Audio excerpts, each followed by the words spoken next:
for a delay. It was uncalled for, and we did not anticipate. It was not also anticipated. So, and also apologies for not having my screen. I can try to have a screen, but Rambhai, I have my phone. Maybe I can try to just connect the video through the phone. Is that okay? That is also a possibility. Yeah. Let's do it. But anyways, that will happen by the side. So uh, how we would be going today, the flow would be that we will be spending 2 hours, and before that, I just want to welcome each one of you uh, from wherever you are, residing, from wherever you're logging in. It's a morning or afternoon or evening. So I really appreciate you coming here, taking out time. So welcome over here. And how this will go is that we will spend another uh, quarter to 2 hours.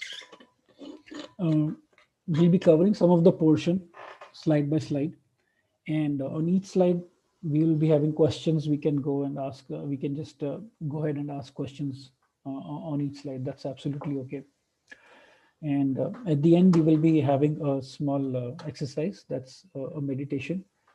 So, and it will be around 20 minutes. So, I would request you to have a comfortable and a quiet place, because that meditation will require you to be seated, preferably on a, a very firm base, and also you need silence. So that's how the whole flow would go. Uh,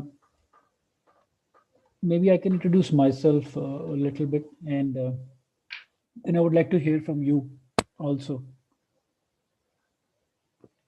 So, pardon me.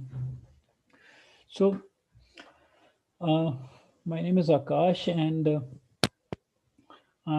my journey started around close to 2 years ago into the spiritual realm, and it's not quite far, but it was by an accident where my wife, she is also my coach, my guru, one of my gurus, who took me to a friend's place, her friend's place, and uh, I went through a past life regression therapy.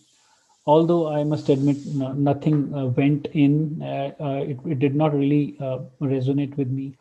None of the words were quite resonating. I did not understand the whole thing, frankly.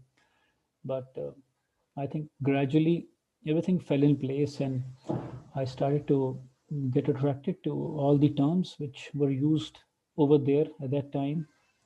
And also my exploration started, and I was fortunate to meet some great masters like Jaspal sir, who has been a great teacher to teach, to introduce about ascended masters, and also Andrew Cohen, who is a great teacher who has introduced me to evolutionary enlightenment, or I would say modern Advaita, the modern form of Vedanta. And yeah, so that's all about myself. I'm married. I have a boy, 14 years boy. I have 20 years of IT experience. I'm a service delivery head in one of the French companies, IT companies. And that's all about me. So I'm really glad that you are here. Nothing happens by accident. Each one of you are here. I'm very sure that you are here for a reason, and I don't take your presence lightly. I want you, each one of you, to know individually that your being here, it says a lot about you.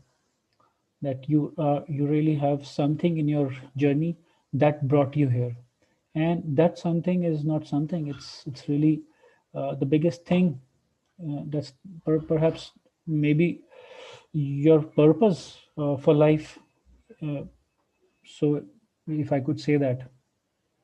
So, I really welcome you, and I'm really honored that you are here. Thank you so much. And we'll speak more as we are here. So, my deep love and reverence to each one of you. If I may ask everybody to briefly share about themselves, who all are present.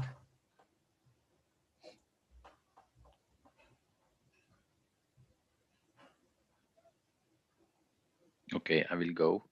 So thanks a lot, Akash Bhai, for being here for all of us. That means a lot. We are very happy and also happy to see all these fellow travelers. So I'm joining from Germany, and I'm basically from India, Andhra. And my journey into spirituality, I would say, or rather, my journey into clarity had started in the year 1998. So I learned meditation from my father, and since then, it had been daily a joyful journey. So it took a completely different dimensional journey once in 2010. Myself and Madhu had decided to share, not just practice to ourselves, but to share this joy to everyone. So since then, more and more clarity, uh, more and more, I would say, family we could find everywhere we go. So we are very, very happy to be here and do and witness what everything is happening around. So thank you, Akash bhai. Thank you, Rambhai. Whatever you shared and however you have been present in this planet, it's really amazing. I have a deep reverence to you and Sister Madhu and for what you're doing. It really means a lot. The words are not enough to express that, but I really thank you for doing what you're doing. Thank you. Yes, let's hear from everybody else. I promise if we are interactive, it will be really nice. We'll have a better understanding about what we're doing today. I promise you that. Okay, so my name is Shivani, and thank you, Akashji and Ramji, for having this session.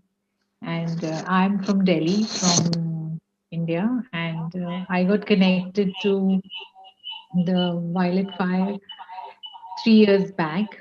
My spiritual journey started in 2015. And since I got connected with Violet Flame, it's also been amazing. I mean, in the journey, you meet so many gurus, and Jaspal sir has been amazing. It's always very nice to be connected. There was a small break that I was not in connection, like, say, almost for a year now, but I'm back again, and it feels really good. I'm so happy to be here. The energy, I mean, it's so beautiful, even in the energy through virtually, also, you can actually feel it because it's all in that same space of that oneness. So it seems really nice. Thank you so much for having this. Thank you. Thank you, Shivani ji. Thank you for sharing all that you shared, and thank you for coming and showing up for this session. Even though we are all part of Sony Sir's sessions, and Yes. as we all know that he is an amazing master who has learned directly from Elizabeth Clare Prophet, and I'm sure everyone is Yes. going to have Yes. something new to share from through our learning. So today, while I'm here, my intention is not to speak only. That's my the only way I can learn, or I feel that I know something is by experimenting. So my intention here is to basically talk to everybody here while we are talking towards the implementation aspect of it. What we learn, are we able to imply it? Are we able to apply it? So I promise you this will be worthwhile as we go along this rest of the session. Thank you so much, Maniji. You're welcome. Yes, somebody else can share.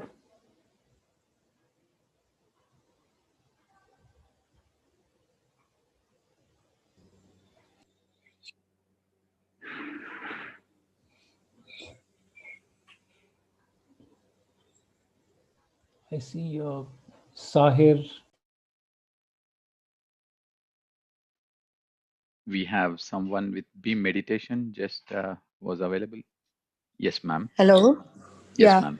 I'm Seema from India, Odisha, Hi, Seema. and I'm in meditation from last 4 years, and it's helping me a lot. And I'm a housewife, and during this lockdown period, is helping a lot, and I'm progressing in this field a lot, and I'm teaching meditation also to the people in Odisha, and and I want to do the session today. The session I want to do it.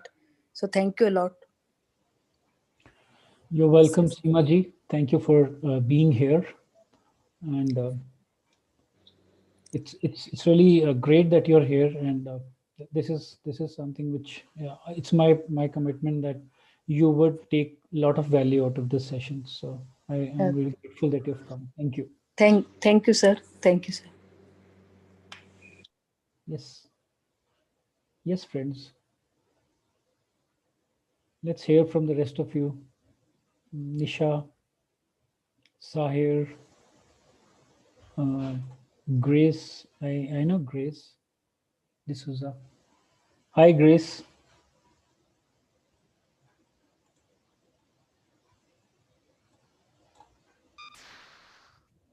Hello, hi, Hi. Welcome, Grace. Welcome here. thank you. Yeah, I it's great. welcome you also. It's nice. Thank you so much.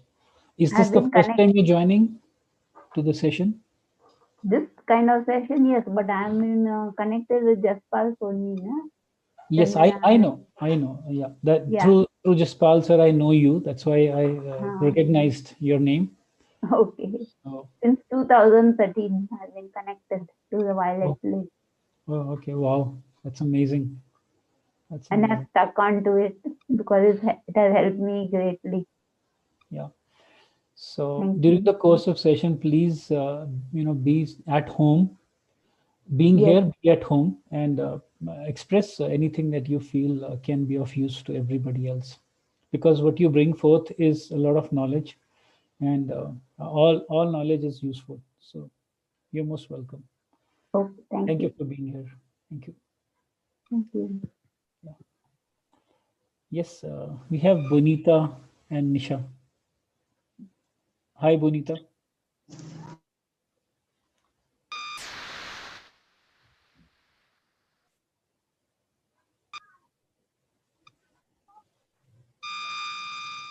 Yeah, Nisha ji wants to share.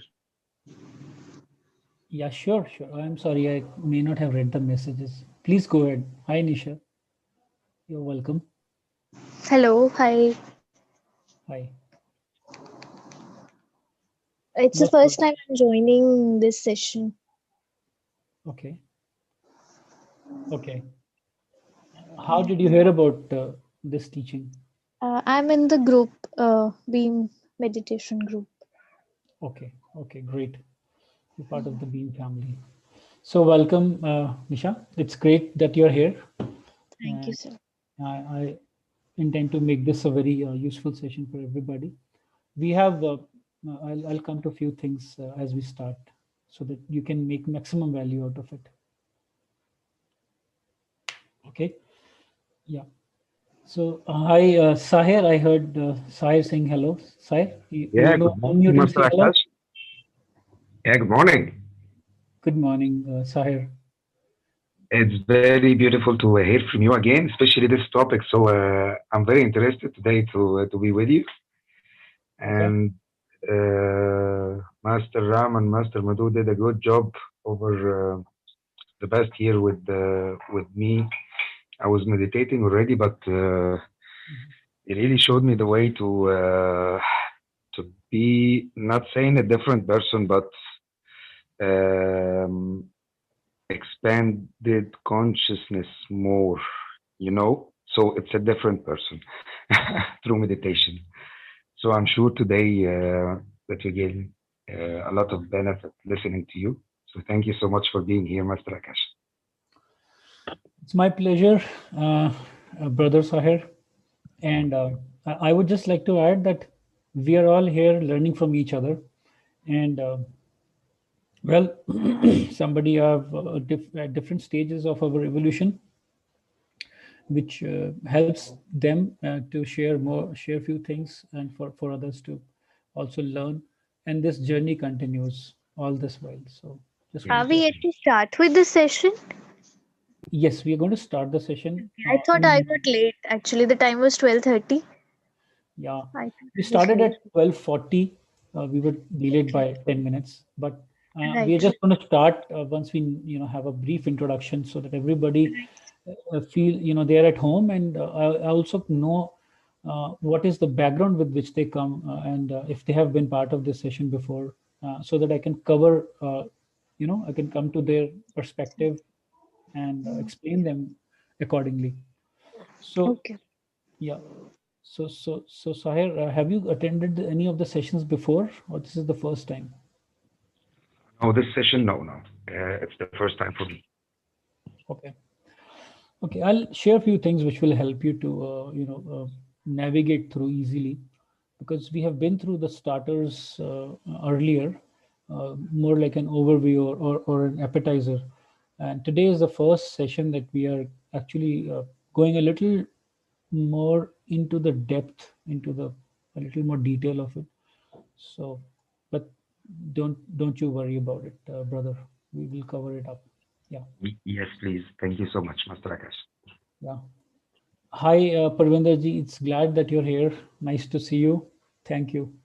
Uh, my welcome to you and pranam to you. Nice to be here.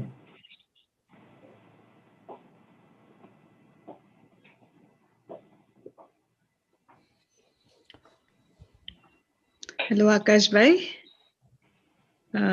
Sister Madhu. Yes, Akash bhai, I'm Okay, here. hi. Yes. Hi, great. You could join. Yeah. That's so No, nice that you're here. yeah, Good. thank you, Akash bhai. And hello, everybody. Myself, Madhu. And as Ram said, I've been practicing meditation from past 10 years, and I've been started sharing what I've experienced to everybody from the 8th day of my practice. So it brings me a lot of joy in seeing people happy. I want everybody to be smiling and be content in the heart. And this is what we are spreading. And it's great to have Akash Bhai listen to his wisdom. And we're just looking forward, Bhai. Yeah. Thank Thank you. Thank you so much. Thank you. Thank you once again. you. Thank you for being here. It means a lot, and I really want to thank you for doing what you're doing. This is really not ordinary. I understand what you do, and that brings a lot of respect for you. And thank you. Okay, yeah, Pravinder ji, would you like to say a hello to everyone? So introduce yourself. Hello. Hello. Hi, hi, Pravinder ji. Hello. Hi, sir. Hi. Namaskar, Professor. Thank you, sir. Thank you for coming. Thank you. Thank you. Thank you, sir. How long have you been part of Ascended Master teaching? If you can just share with everybody. Sir, I am with the Ascendant Master teaching right from the, I can say around 4 years. More than 4 years. So I have been practicing Violet Flame and all the teachings of the Ascendant Master regularly, and it's amazing teaching. I should say that one must do without fear and without doubt. Only then you can able to understand the teaching, and it is most of the teaching are guidance to our daily life. Okay, that's what I can say. Okay, thank you, Thank sir. you so much, Pravinder ji. It means a lot, and I really appreciate you coming. In spite of being in this teaching for so many years, you have such a great respect and the heart to to just to be available and still receive, give, receive, and all that. So that's really nice. And I think we all can learn from each other. And while we're in these sessions, I'll provide some opportunities where you can also share some experiences. So we'll be happy to hear from you at that point of time as well. Thank you so much. Bunita would like to say a hello. I did not hear from Bunita. It's up to you. Hi, hello. Israel, it's Can you fine. hear? Yeah, we can hear you. Yes. Hello. Yes.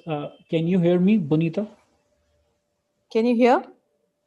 I can. Hi, hello. This is Hello. Bonita. I'm from Delhi, India. It'll be my first session for this. I'll be attending first time.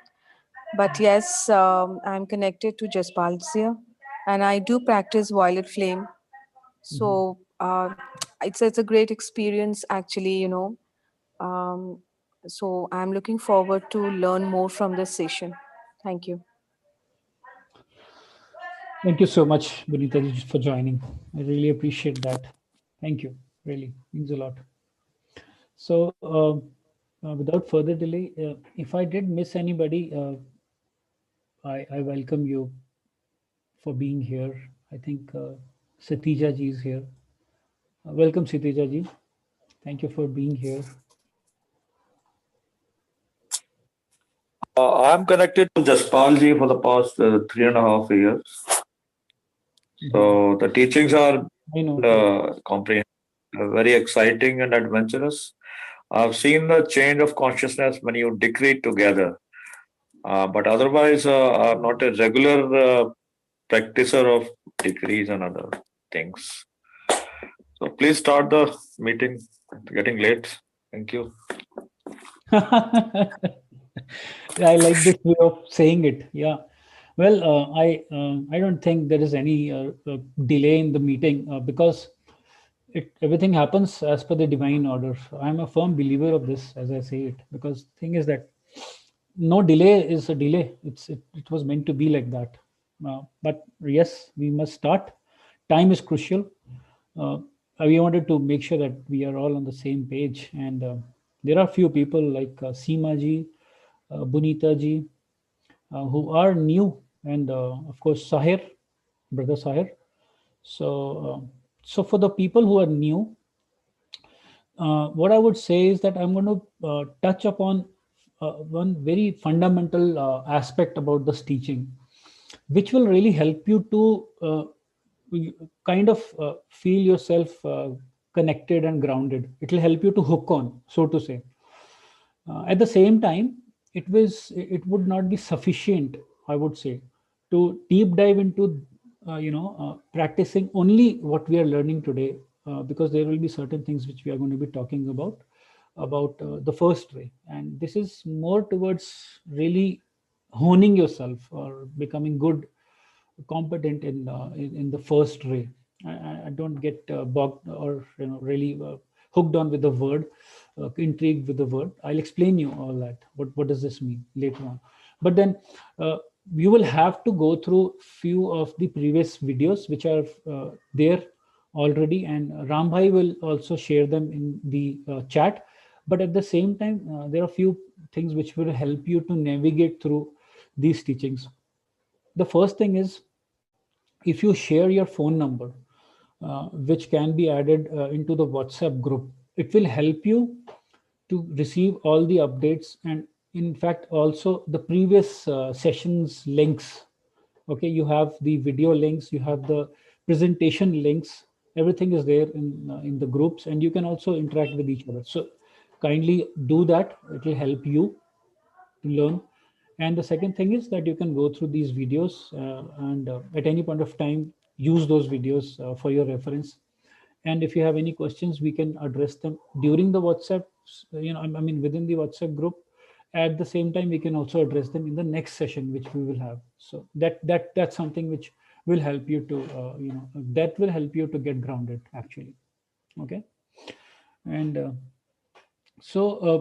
what you see right now, okay, uh, this is a galaxy. Okay. um, my question is to all of you: why are we here on this planet?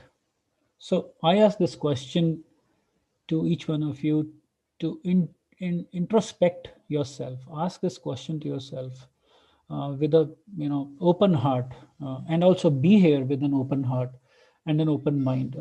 All that we need right now is your presence and your open heart and open mind, and that's all is required. And I promise you that you'll find value out of this session. That's my commitment to you. So my question is that what could be the reason of us being on this planet Earth? I think there is an audio to play now, but it's okay. Introspect in the meantime.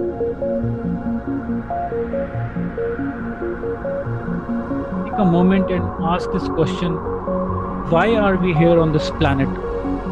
What's the purpose of us being on the planet? Whatever answers come, just be with that answer and let's hear from you.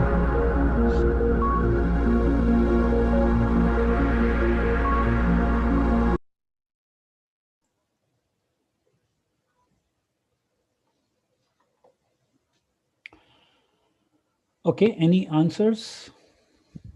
Anybody would like to share?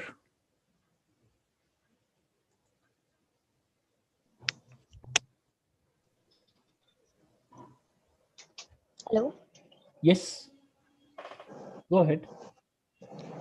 I think we take birth to learn some lessons because we are there in the karmic chain. Okay. And when we are involved in some karmas, or good or bad, we need to learn some lessons till we come out of that chain. So we take birth again and again till we learn that lesson finally. Okay. Yeah, that's a valid point. Sure. Okay. Anything else you want to add, or anybody else? Yes, Master Akash. Sahib. Yes, brother. Yes. I was thinking about this for my whole life, almost my whole life. Likewise. Yes. Likewise. What am I doing here? Yeah. Yeah. But eventually, the idea that came to me right now when you were asking, and in the recent years that I'm here to learn a lot, as much as I can, and to teach the other people what I've learned, and to pass my knowledge, not to teach. It's just to pass my knowledge, but at the same time to gain the knowledge, or to remember what I forgot before I was born. To remember and to use it and to make the world better through knowledge. I think this is the highest good in this world is knowledge. Yeah. Amazing. Thank you for sharing. Yeah. Thank you. Yeah, I know it's a very confronting question, very fundamental, but very confronting at the same time. If we do really be honest about it, it really is confronting. Yeah. Anybody else would like to share? Yes. Yes, Shivani. So, Akashji, what I understand through whatever, experience or knowledge that I have is to learn the virtues that, when we say also, God wants us to learn the lesson. He wants us to bring in that virtues, which actually is existing in us. But it's probably because of our mind or, learnings or conditioning. Somewhere we do not recognize it. So I feel to learn those virtues. So in case if, there's kindness or compassion or love, those are the virtues which are existing but we do not realize. So while we realize them, feel them, understand, we even bring that to others and share them with others. So I just feel that this is the reason why, we are here. And I guess that's the reason there is like rebirth. So till we do not learn those virtues, so God actually wants us to be like him, the way he is. He's somebody who, for him, it's just all are just one with no duality. So I guess this is what he wants us also to understand, that there's no duality and there's just oneness. Yeah, absolutely. Quite a valid point. Yes. Thank you. Thank you for sharing, Shivaniji. Anybody else would like to share some Yeah, thoughts about Akash. this? Yes, Thank Ram. you. Yes, Akash bhai. So my journey had also, very much related to this particular question. What is the reason for being here? And every day I find a new answer, and I know the answer today uh, is a better version of an answer that I had yesterday, and tomorrow would be a better version of an answer that I have now. And being in that open space, I realize more, or let's say, newer understandings are on the way. And I realize that it's remembering and realizing what we really are. It is in a way what we are all are undergoing, to realize that we create our own reality. We are part of the creation, and we are also the creators ourselves. We are gods, probably, is the um, ultimate sentence that comes to me.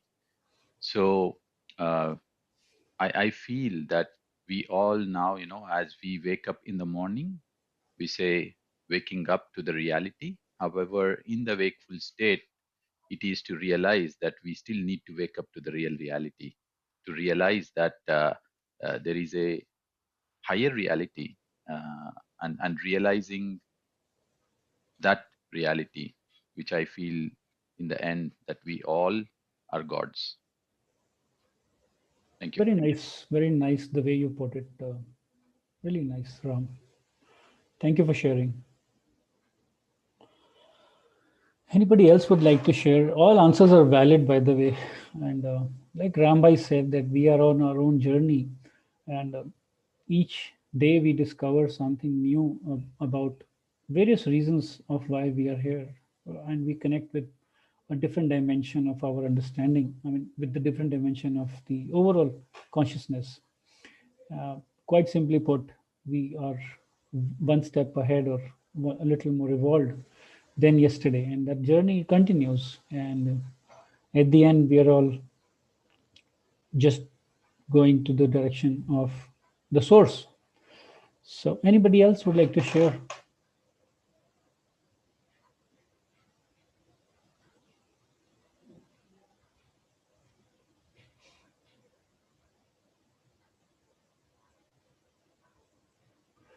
Feel free if you wish to share, even during the course, if you come up with some question or just want to share about your experiences, it's absolutely okay. Uh, all I say is that when we are on a particular slide, we finish that slide, and then you can ask your questions, whatever questions they are, whether it's on that slide, even on the earlier slide, and we'll try to just keeping the time in our mind. We'll try to answer. I'll try to answer them as much as possible. So I think we have really looked at this question. That's my belief. All of us have looked at this question, that why are we here on this planet Earth? What you see on the screen, by the way, is basically a complete galaxy. So many universes together. Each dot on this screen represents probably a planet. And imagine how much you and me and each one of us would really mean in this whole mass, huge, expansive cosmos. How much would we mean, or where do we see ourselves if we put ourselves in this whole, gamut, or this space, in this big wide space? We can't even see ourselves. I mean, not even a dot. Uh, but we make ourselves and our lives mean so much. Our title, our family relationships, our positions, our possessions, our thoughts, we make them mean so much. So I invite you to be with this question while we are on, we are in this course of discussion today during this session. Okay, and continue to ask this question to you. Have this question at the back of your mind. I would just add one thing is that we definitely are just not here to earn money, make children, and you know create big titles, earn degrees. That's just not the only reason why we are here. Uh, but yeah, these things can be of help to us for sure. But there's something more than that. And perhaps if you think a little more deeply, what you would see is that the entire cosmos is moving in a direction. And hello, yeah.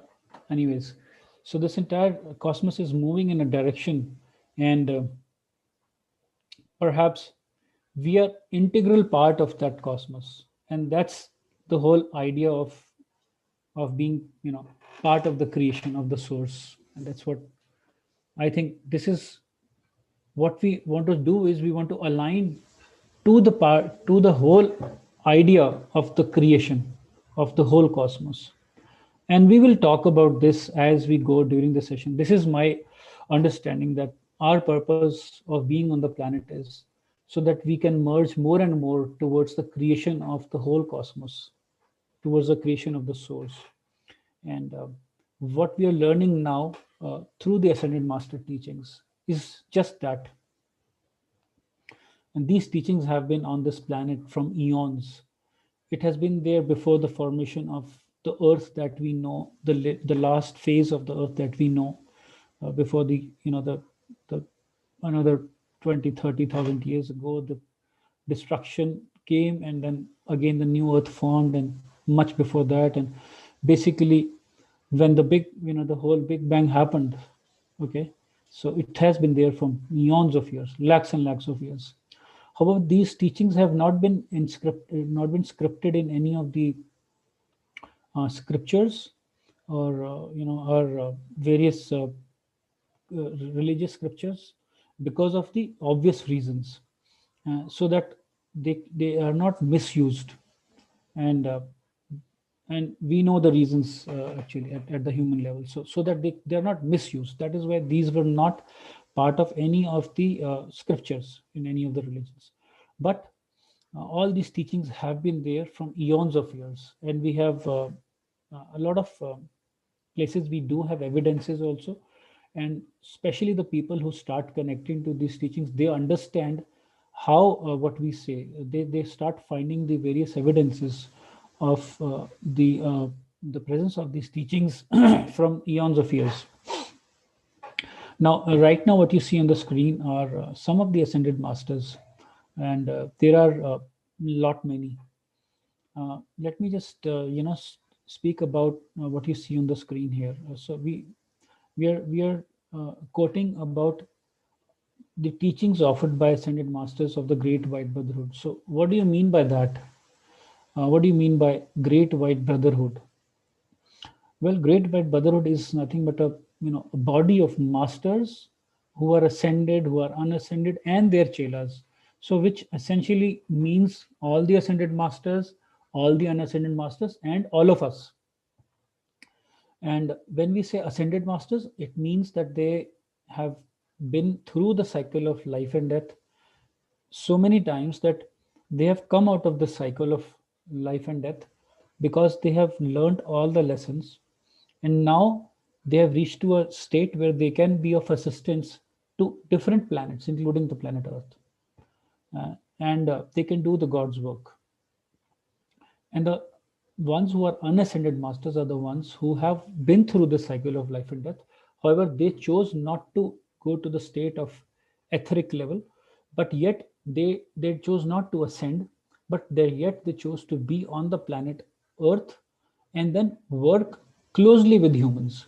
However, they are not physically visible, but then they are very, very approachable and very, very, very close to the human being.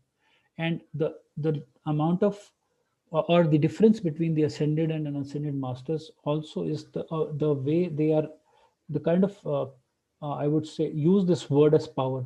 The kind of different powers and the provisions that they have, and the unascended masters have more connection with the people on the earth, much more closer connection with the people on the earth versus the ascended masters.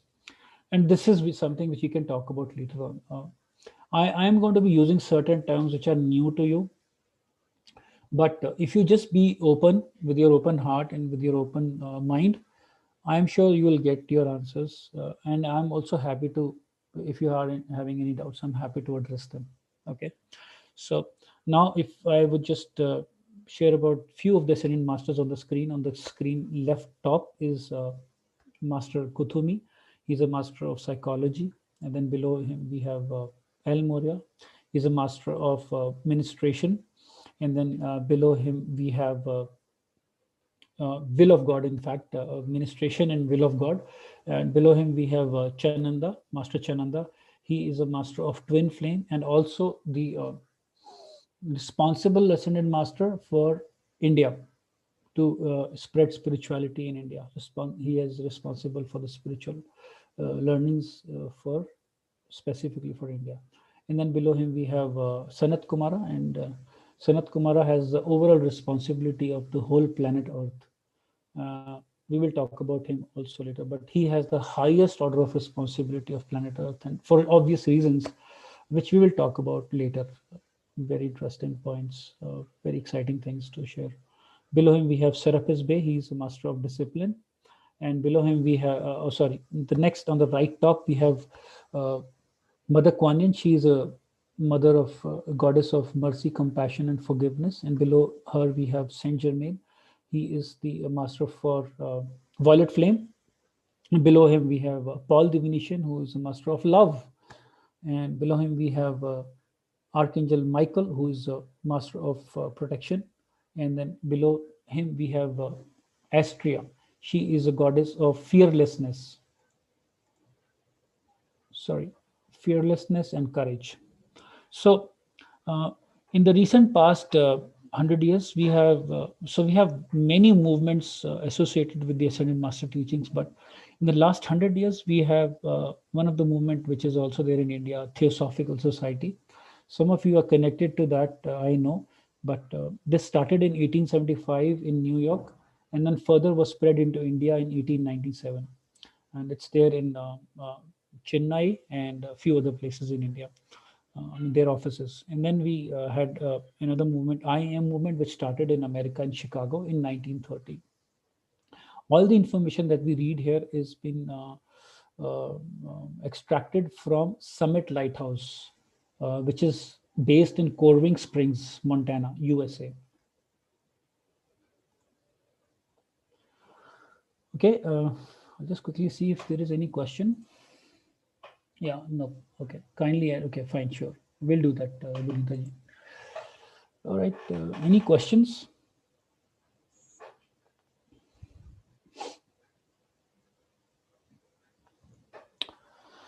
All right, so today we are going to be talking about 7 rays of individualized God self in us.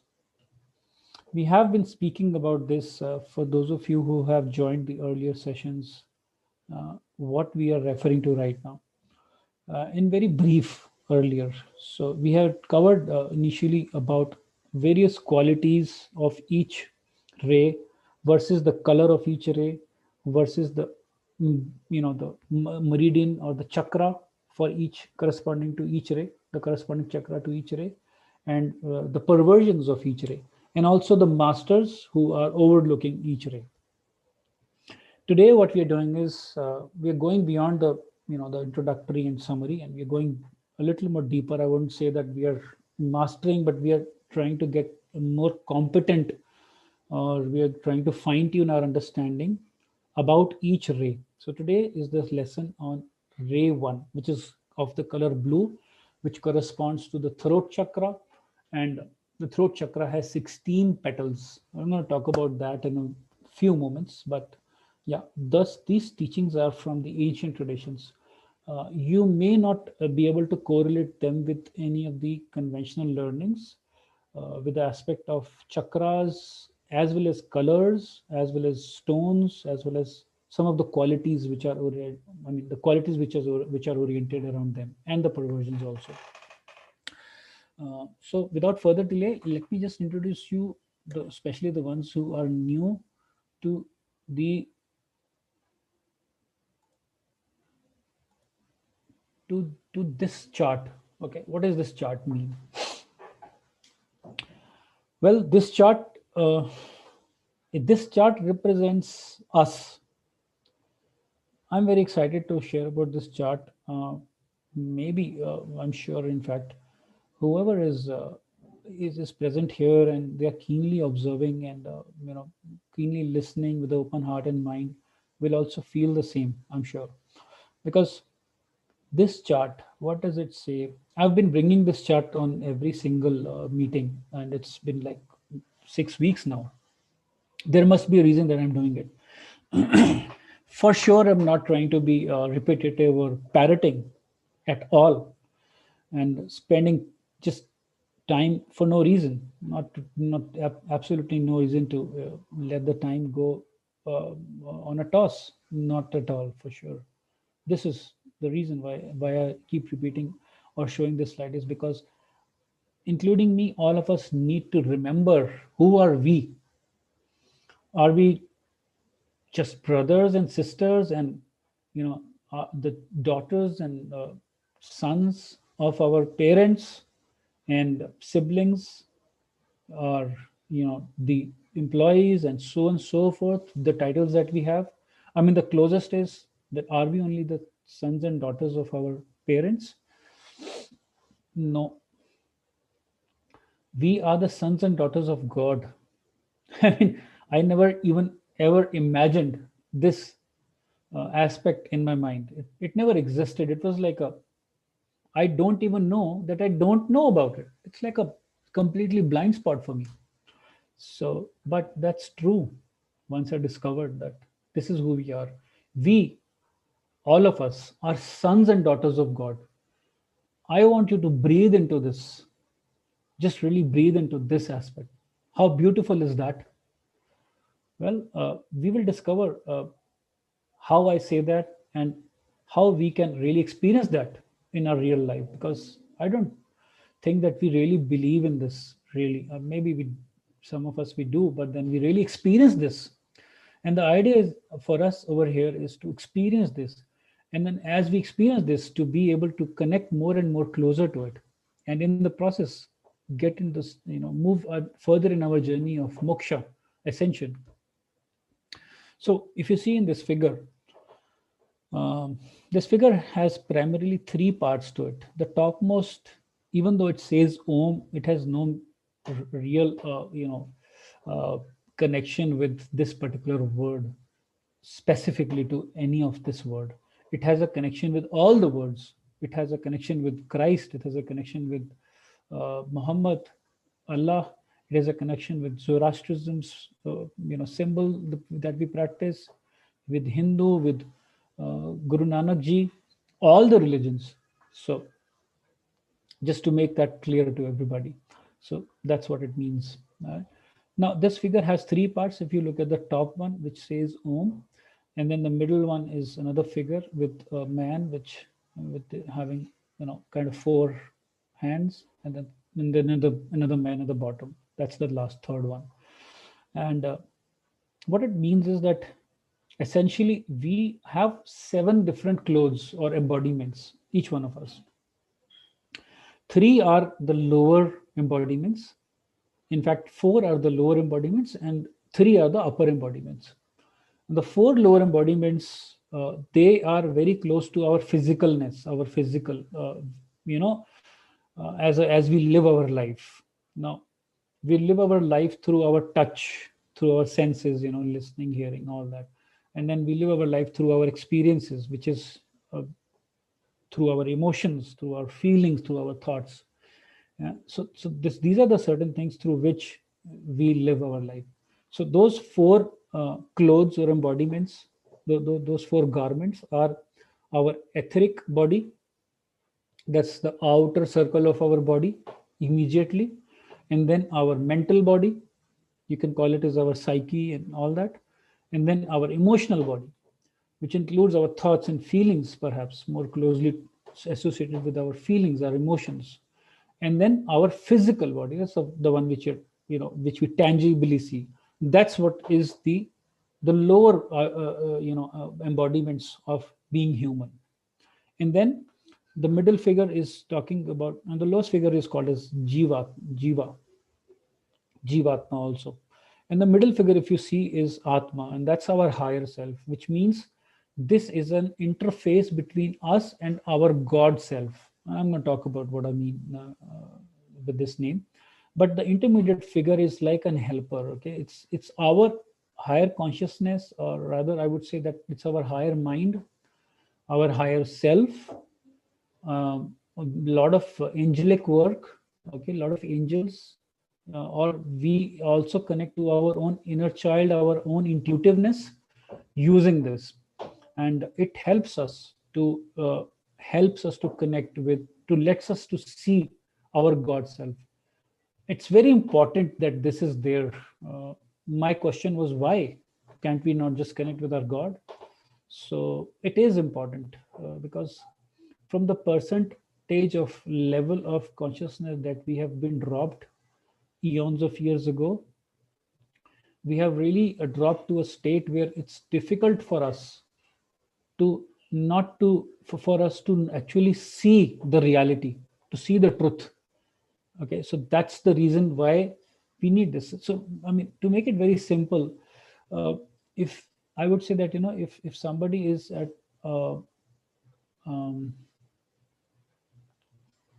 yeah, I'll come back with the better analogy in a while. Pardon me for that. But the state where we are right now, we are able to see life from our perspective, and from the God's eye perspective, we really need a lot of assistance. So for getting that assistance, we have been provided with this middle state. That's the higher consciousness. Let me put it that way. And it's a blessing and it's a boon for us that we have that kind of possibility. And then we will talk about this in the reality, how it really works, so that you can feel the reason, or you can feel that it really exists. And then the topmost figure is the God self. That's our Brahma, Brahmasmi. And this is where we truly want to go. So that's the answer to the question that I raised in the beginning, or maybe that's going to continue to be an answer for us. But that's the ultimate goal. That's our goal. Our goal is to be in the state of our God self, to be God, to merge with God. That's what who we are, because we are part of God. You and me are sons and daughters of God. Being sons and daughters of God means that we are part of God. God exists in us. We are gods. So isn't that amazing? So I just wanted to take one moment and say this, that Ascended Master Teachings tells us that while we always will have a lot of masters and teachers who will assist us to reach to this path, but we should remember that we are the sons and daughters of God. That means we are God. So saying that, it means that we always must remember that we are not less, not from the ego mind. I am very sure that this is something that, including me, we cannot understand. It's not this, what I'm speaking now is difficult for me also to really absorb and assimilate and experience. But I'm just speaking this from the learning perspective or the knowledge perspective. My whole journey, our journey, the goal is to really be in this teaching. But there is a starting point, and that's where we are, all of us. So that's why I'm just saying it. Okay, and saying it with words. Let's reach there finally. We, you and me, all of us are gods, and so that means that we are no less. So anytime we learn and we experience the teachings, we must remember that we are getting assistance, but the teaching are coming not from humans. If we get attached to any human, anybody, we are digressing our teachings, we are our learnings. So we have to remember that we have to be connected to the source, which is basically the knowledge from the ascended masters. And I'll tell you why, how this knowledge has come to us. It has come directly from them. And not get connected to the transmitter who's sending this message. And that's very important for us to know that. Okay, coming back to this figure. So the different colors that you see around the Om, or the center white color bright circle, is basically the colors of the qualities of gods. And there are 7 different colors, and each color represents a different ray, which I've been talking about since the first session. And today is the first session that we are going to be deep diving into the one of the rays, which is the first ray, which is of blue color, the outermost. Okay. So, and also you see a single cord which is connecting from the lowest figure to the topmost figure, and that's the crystal cord, and that's the cord which gets while we are, in the mother's womb at the stage of our inception. That's the connection that gets generated with our highest self, so that we never lose the connection. At any point of time, we might lose our senses. I mean, in our psyche, because being in the lower bodies doesn't allow us to really experience these godly knowledges and wisdoms. But this is something which can always pull us back to our connection with the God, and that's our connection all this while till the highest God self. Okay, any questions up to this point?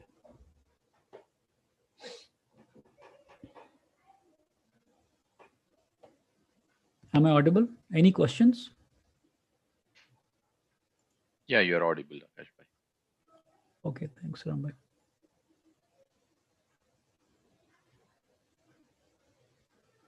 Okay, let's do this. Okay, my idea is that this is an interactive session, and it's okay if you don't have a question.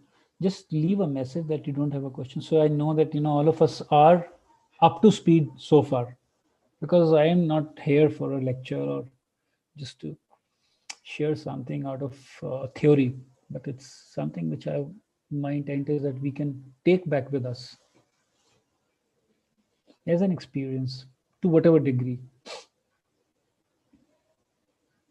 So I would ask you really humbly to, if in case there's no question, just put a no in the text, and let's move on in that case to the next slide. How about that?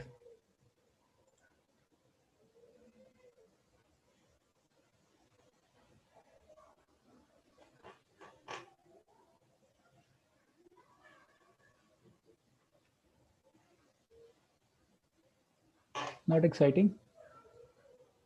Bonita ji, would you like to say something?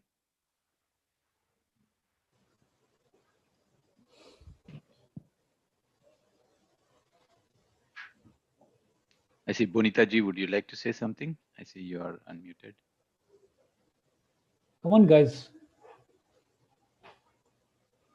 Let's have an interactive session so that it can really have have value. Punita ji, are you intending to say anything? Do you have a question?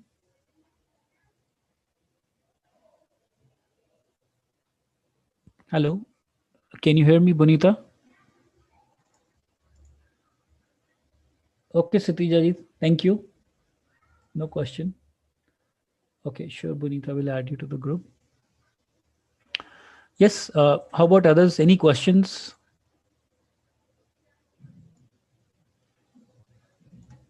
Hi, Akash. Yeah, hi, Sahir.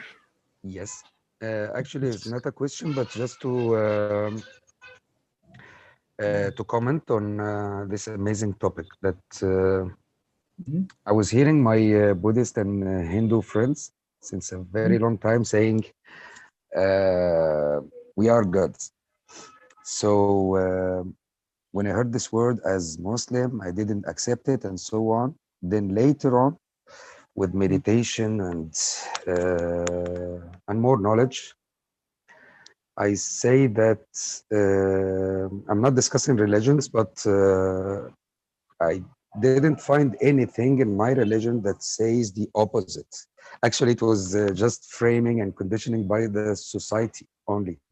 So I totally agree with this. And once in one of my long meditations, I was asking myself in the beginning, myself or my God or whatever, I was just asking, who am I exactly? And I got the answer in a deep state, you are life.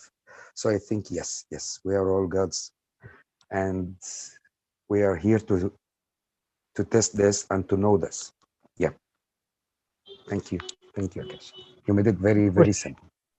Thank you for sharing, Sahar Bhai. The thing is that, the thing is that, spirituality and religion are hand in glove. There's only one aspect about spirituality is that the religion actually keeps a confinement towards its practice, respective religions, whichever are there. And the difference is within spirituality, there is no confinements. There is no, actually, as such, there is no boundaries. There is no, uh, you know, framework or a, a frame around it. It's an open tent and it's an open space. In fact, all the religious learnings, they truly, in the deepest sense, when looked at with an open mind and heart, they merge into the spiritual learnings. So they become quite a big subset to it, or whatever you may call it. But in reality, spirituality is an open, wide space. It has no confinements, no boundaries. So, absolutely, I Yeah, I agree. totally agree. We have to drop the frames first. Yeah. Yeah, yeah. And we can talk. There are many teachings about all the various religious people, and many of the ascended masters are from various all religions, in fact. And their teachings, when they talk about their teachings specifically, we will see as Jesus speaks, as Guru Nanak Ji speaks, as various masters speak from different religions, Hindu masters or Christian or Muslim, they do refer to things which have been mentioned in the scripts, but the understanding of them will be, once it is open, it's very, very different. It's not related to any group, it's related to the whole humanity, so that everybody can benefit. So that's the bottom line. I would rather keep it here, because our minds are the ones which are barriers for us to really understand this, and I don't want to engage my mind into it. That's the whole point. Sometimes I learned it in a hard way, actually. Sometimes the mind, we try to address things through our mind, the human mind, but it's not enough.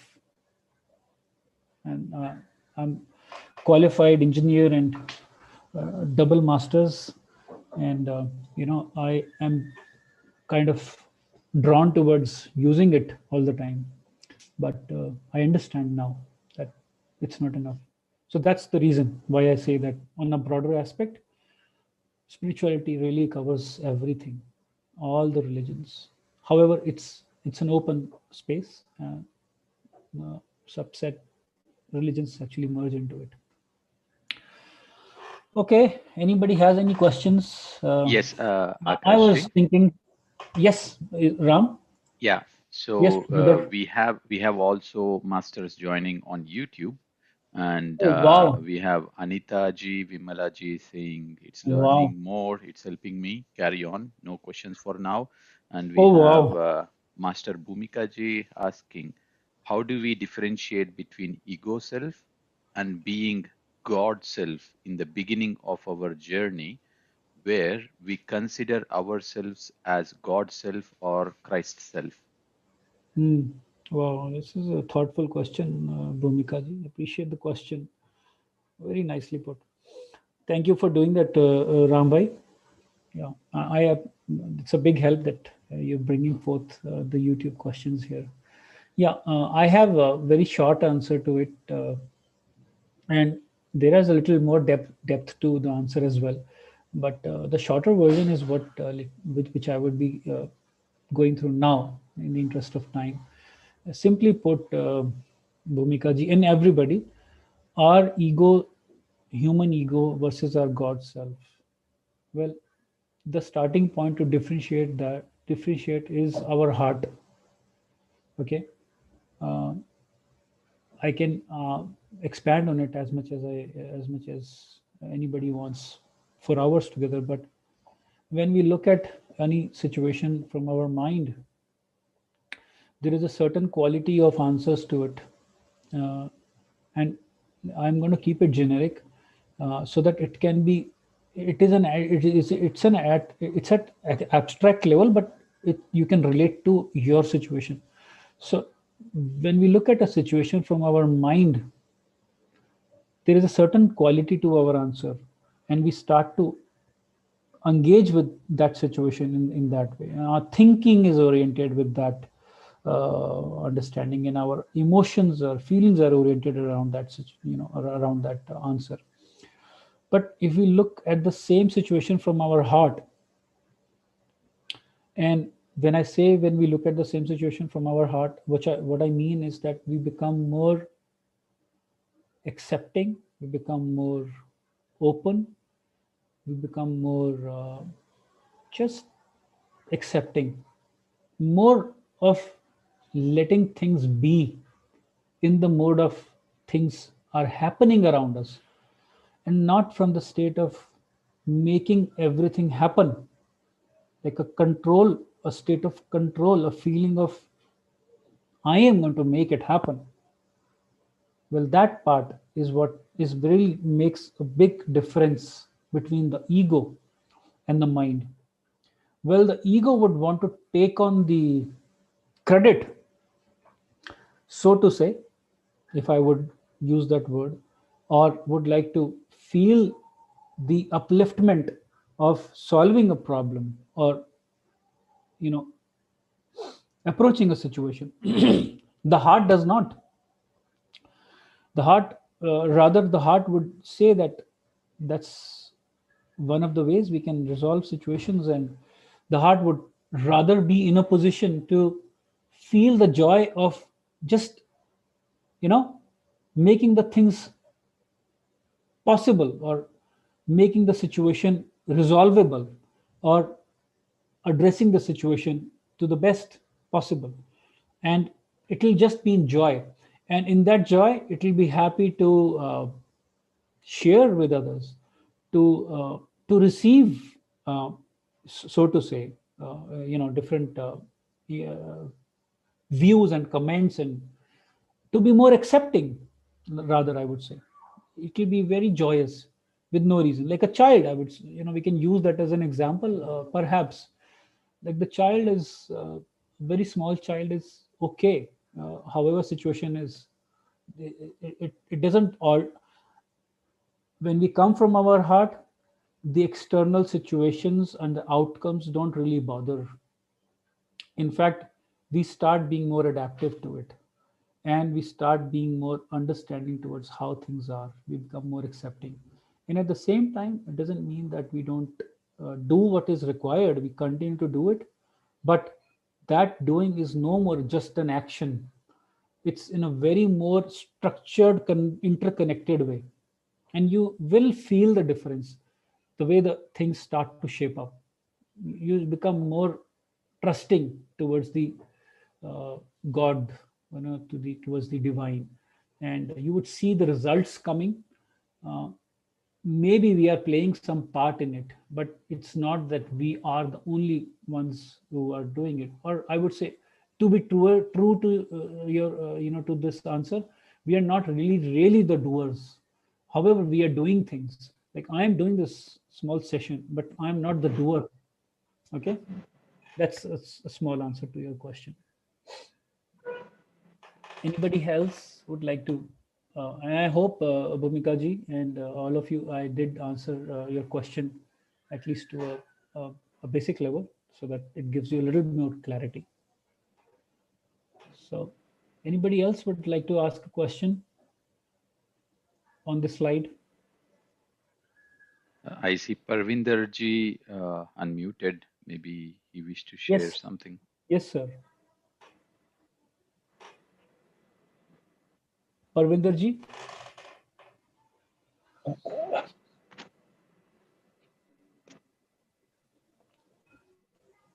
Hello. हाँ जी sir, हाँ जी, हाँ जी. हाँ जी, Parvinder ji. I guess you had a question on this slide. Please go ahead.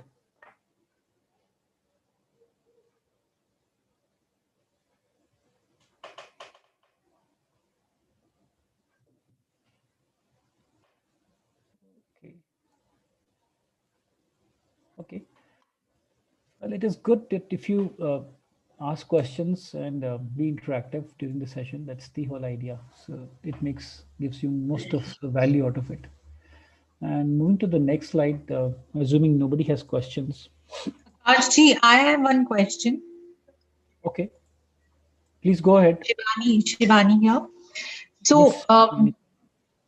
I understand that I am presence, and like you explained, that it shouldn't be out of the ego, right? But then how do you differentiate between, and I understand the ego part also, but how do you differentiate कि ये वो कर रहे हैं या वो करवा रहे हैं या ये मैं कर रही हूँ? Sometimes there's a confusion in that, you know. And when you actually surrender and you say, Acha, he is the one who's doing it. So sometimes it becomes very convenient. He's the one who's doing it. It's not me. Okay. And then a lot of times you become in denial, and then you are in your comfort zone and you feel, okay, even that comfort zone is coming from him. So how do you differentiate that part? Yeah. Okay. Well, I want to ask you also, Shivani ji. Yeah. While you do things, similar things on a daily basis, have you experienced different type of excitement and fun around those things on a specific day? Like maybe you cook. I'm just assuming if you cook, maybe you cook and you prepared something, for the family, evening meal, dinner, and one specific day, your experience was very different. Maybe somebody parents are coming and you're serving some guests or something like that. Can you say something about have your experience changed doing the same thing at a specific time, which you remember? Like you say that it was very different. I agree, yes. It has been. Yes, yes. Yeah.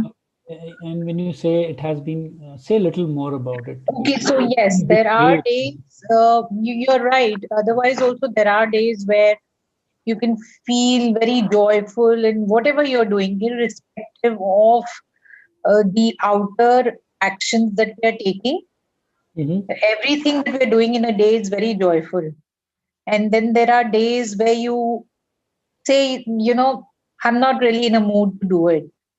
You don't really feel up to it.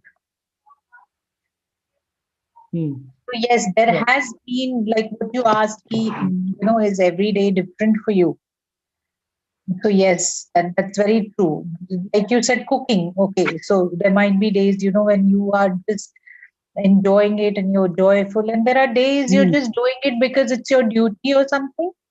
Yeah. Okay. Yeah. So I think we are close to the answer. And the reason why I ask you this is because it's not enough that I give this answer to anybody. The fact is, I mean, that's a fact. All of us have all the answers within us. The only thing we need to do to get an answer is to go within. And when I say we go within, is we need to connect with our most highest self in that aspect, to go within. And we all have that connection. That's our God self. Well, uh, we are surrounded by so much of perversions, and I will explain about that word. But our lower bodies are so powerfully active, and our lower chakras are so powerfully active that it's very rare for us to experience the trueness of bliss, the trueness of love, the trueness of pure sheer joy. the trueness of doing pure things. So we do experience that in glimpses and pieces and bits, because of various reasons, because the imbalance in chakras, wrong eating and wrong psyche and all that. Now, answer to your question, Shivani ji, is that when we talk about that experience which you were referring to, all of us have that, and we do have a lot of them, but they happen in bits and pieces.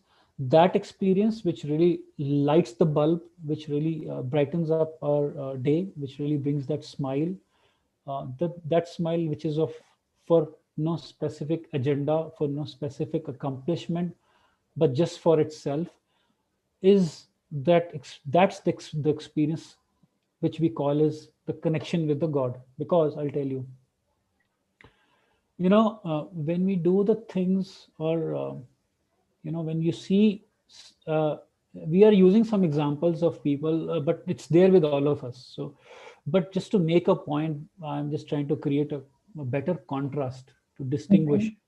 And you look at an artist, okay, somebody who's painting, okay, or who's singing.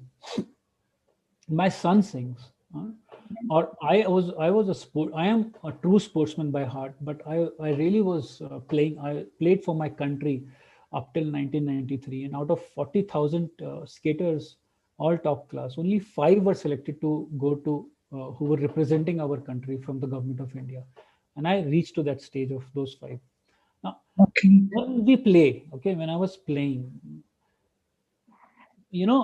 all of us have our true self, which is expressing in a form of an activity. That's an intermediate stage where we can say that we are connecting to our true nature. That's our authentic nature.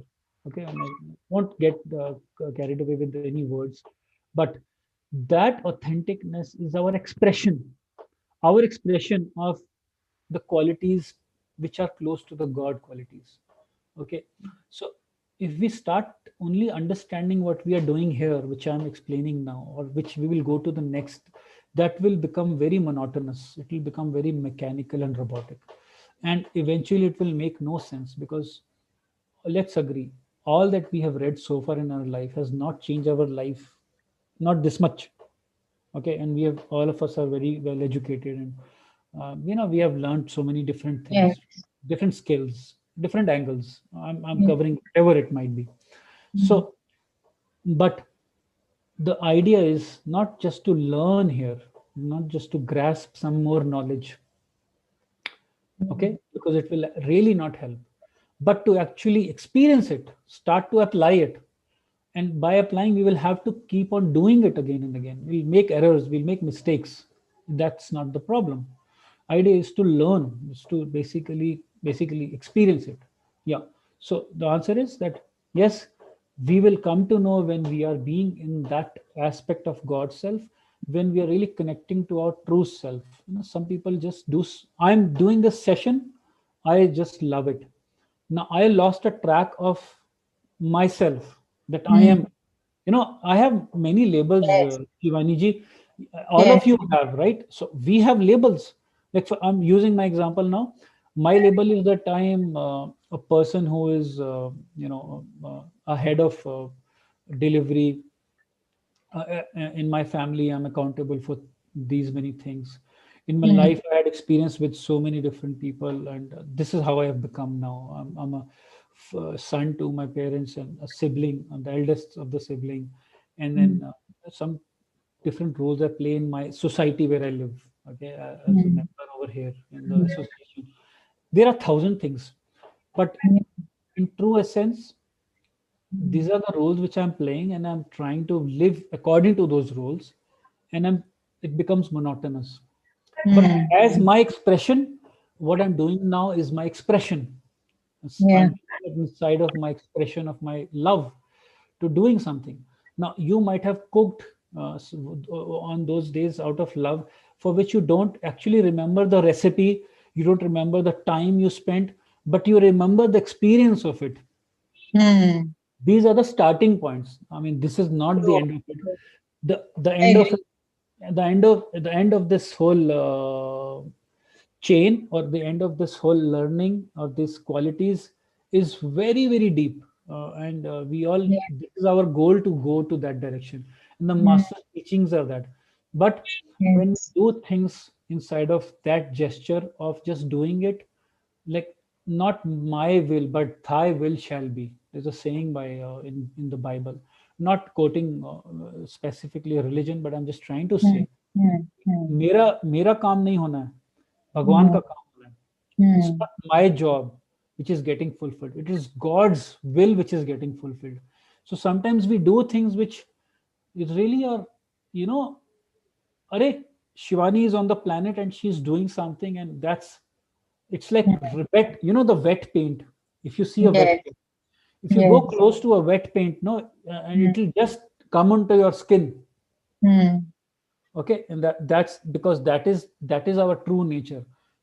Others will see it from far that, yeah, this person is really, this is something really unique about this person. So those are the qualities which these are the starting points of being authentic, and that aspect is not ego. Why? Because when the ego comes, it wants to take credit.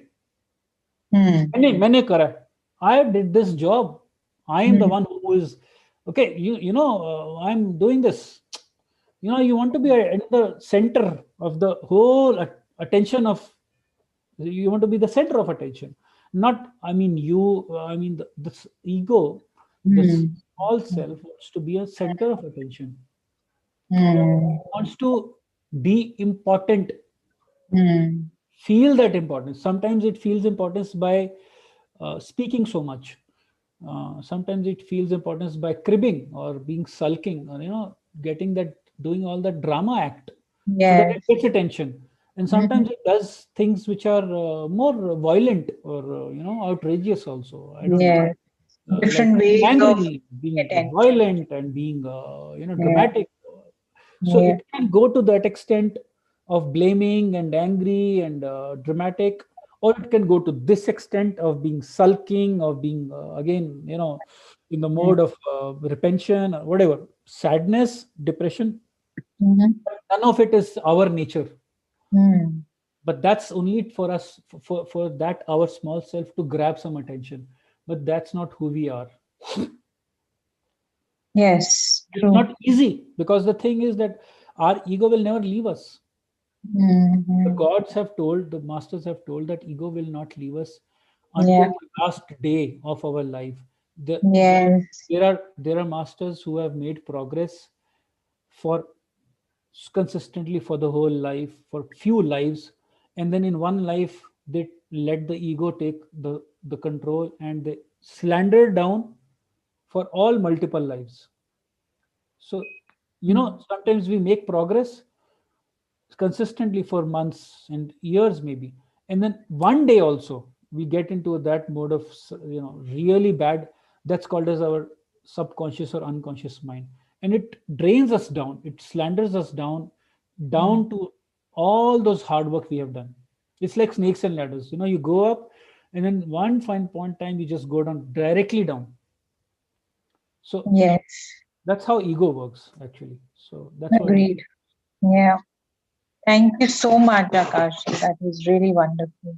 Thank you. Thank you so much for asking this question. Thank you. So going to the next slide, and in the interest of time, we'll cover some of it today. And if we are left with something, we'll maybe extend by 10 minutes, or if Brother Ram says it's okay. I'll try to cover as much as possible. So on the slide, if you see, we're talking about the first ray. And I want to tell you before I start that these rays are the God qualities. Each one of them are different God qualities. Okay. And they come from the 7 colors that we discussed in this slide. These are the 7 colors that we discussed. So each of these rays comes from these colors, and these colors represent the God qualities. Okay, and God gave us a free will, and that was a gift given to all the humans. A free will was something which was long back. Uh, free will was requested by a human who took birth on the planet, that we would like to practice a free will. Before the free will, everybody they had a very pure way of doing things. I'm talking of eons of years ago, and everything was in the perfect mode. It was all living up to the standards of God. So everybody was living at the level of God. But then somewhere down the line, this was eons of years ago. This was a request, and God gave all the people who were who took on the planet uh, free will, who were over on the planet Earth. God, so He gave free will as a gift to all the human being, and eventually human beings started misusing the free will. So the misuse of the free will started creating bad karma. That's a brief about. Now the idea is that while this bad karma has been created, the intention is that we start to understand. Now we are at a stage where we hardly understand the God qualities, which are there in us. It's not that nothing is coming out of thin air. It's nothing external. It's all internal. But we need to be reminded of it because of various reasons, and we can keep talking about various reasons. I mean, our connection to the God has been depleted. uh, our physical organs have been depleted. Our aura has been depleted. Okay, all that we have. It's a very thin connection right now. So for us to get reminded of the God qualities, one of the ways Ascended Masters chose was to directly start to prepare some of the people on the planet who will become messengers, and then start giving dictations, basically sending messages through them. And they happen through three different modes. One of the mode is that it directly happens by having the whole master's presence in the body of the messenger, and the messenger speaks. I mean, the ascended masters speak through the messenger, basically completely overtaking the body.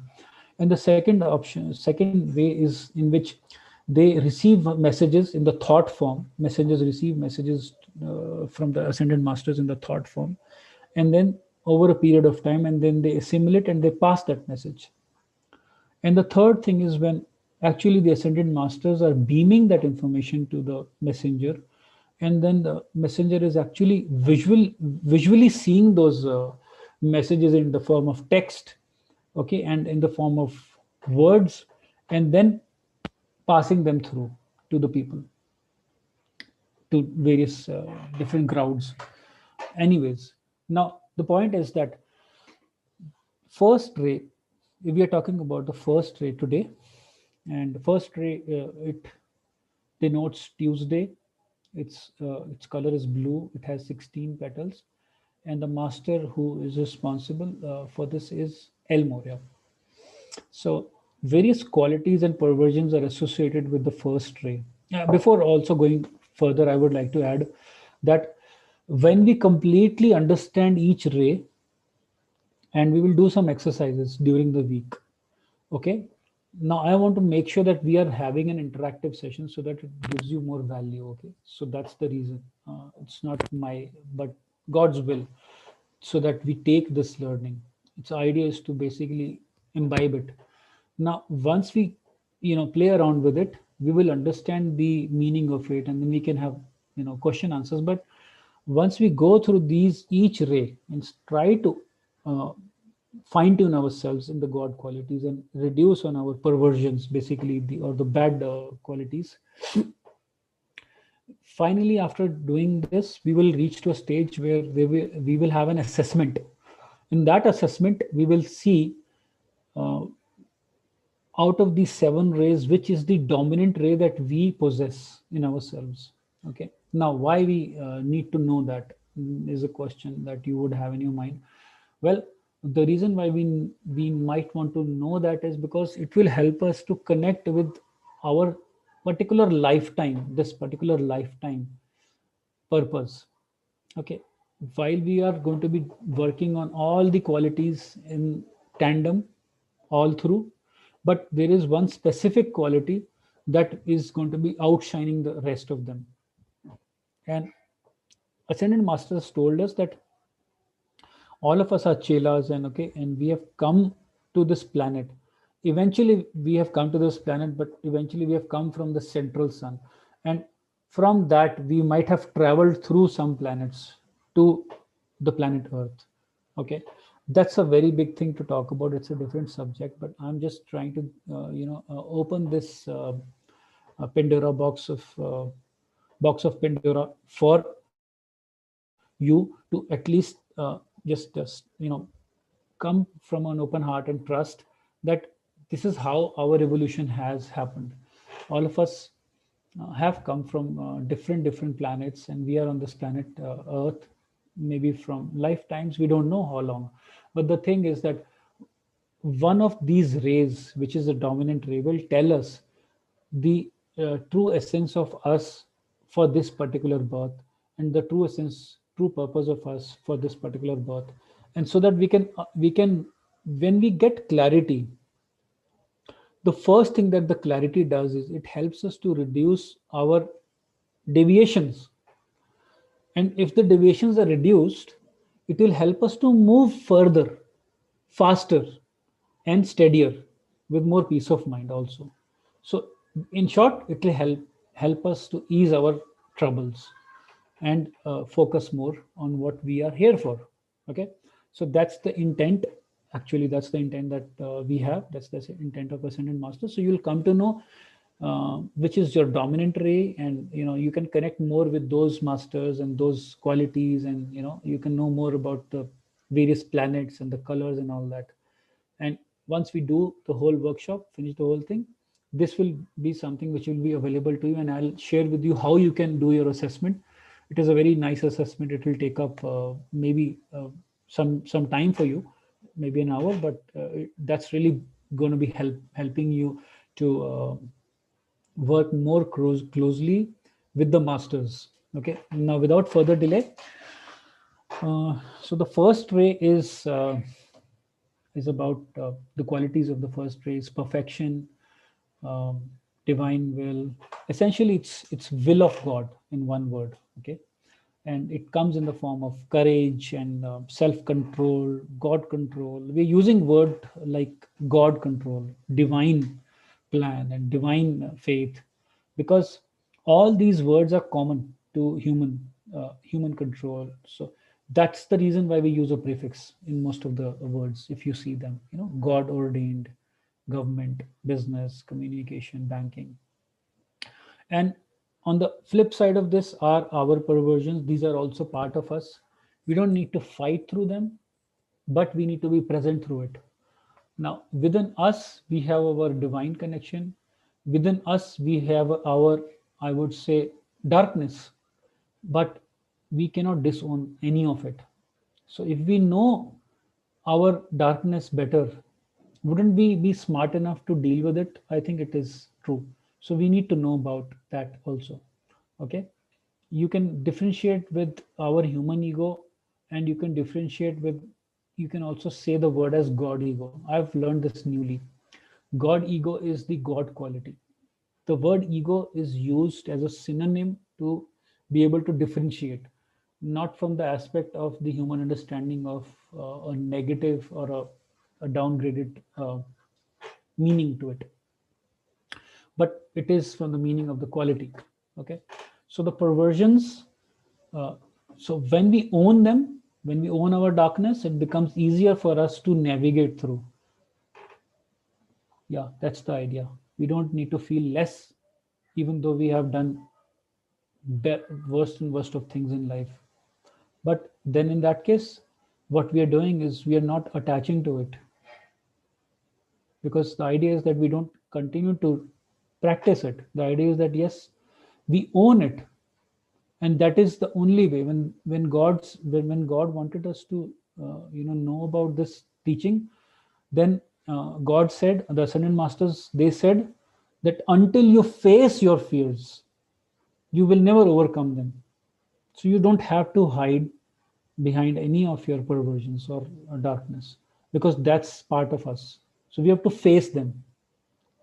When we say that, you don't have to really dramatically say it, but then when we, like for example, somebody did a worse thing. I'm just choosing an example. They did a robbery. They stole something, or they spoke a lie. Very bad. Impacted somebody's life. And when they stand and they say that, I see my fear, I see that fear, I have done it, I have lied, then its control becomes loosened. Okay. Do you follow what I say?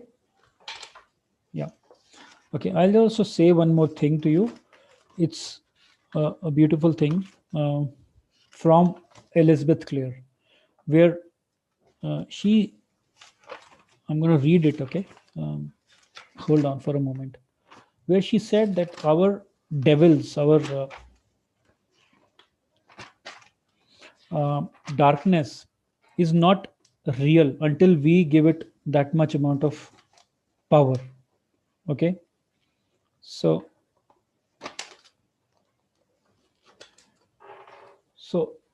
what she said was, and she's a messenger, she's an ascended master now, and while she was speaking, she was a messenger. What she said was, our fears and all the darkness is delusion, it's not real. And when we can stand in front of it and say that it's not real, only then do we have a power to come forward or move across it. Okay. So that's what she said. I'm going to exactly find the quote and share with you in a while if I find it during this session. Otherwise, I'll message it in the group. So all these perversions we are talking about, imperfection, human will, state of harm, and we'll talk about that later in the section. I'll show you.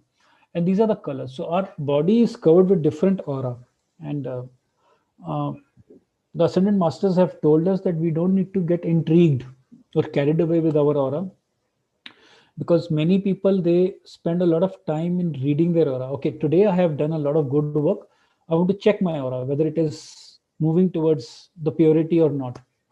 So it's not a good idea, because it's really takes our attention away from doing the real work. But it's good to know that these are the different colors for the knowledge sake. So if our auras are in the range of gray, blue, blue, black, black, that means that we are covered with more of dense energy, the dark matter. Okay, the lower energies. So as I was sharing that, we'll be talking about El Moria, and El Moria is he. If you see this picture, this is El Moria. Just for the sake of a moment, this is El Moria. Okay, so I just wanted you guys to have a snapshot. He's El Moria.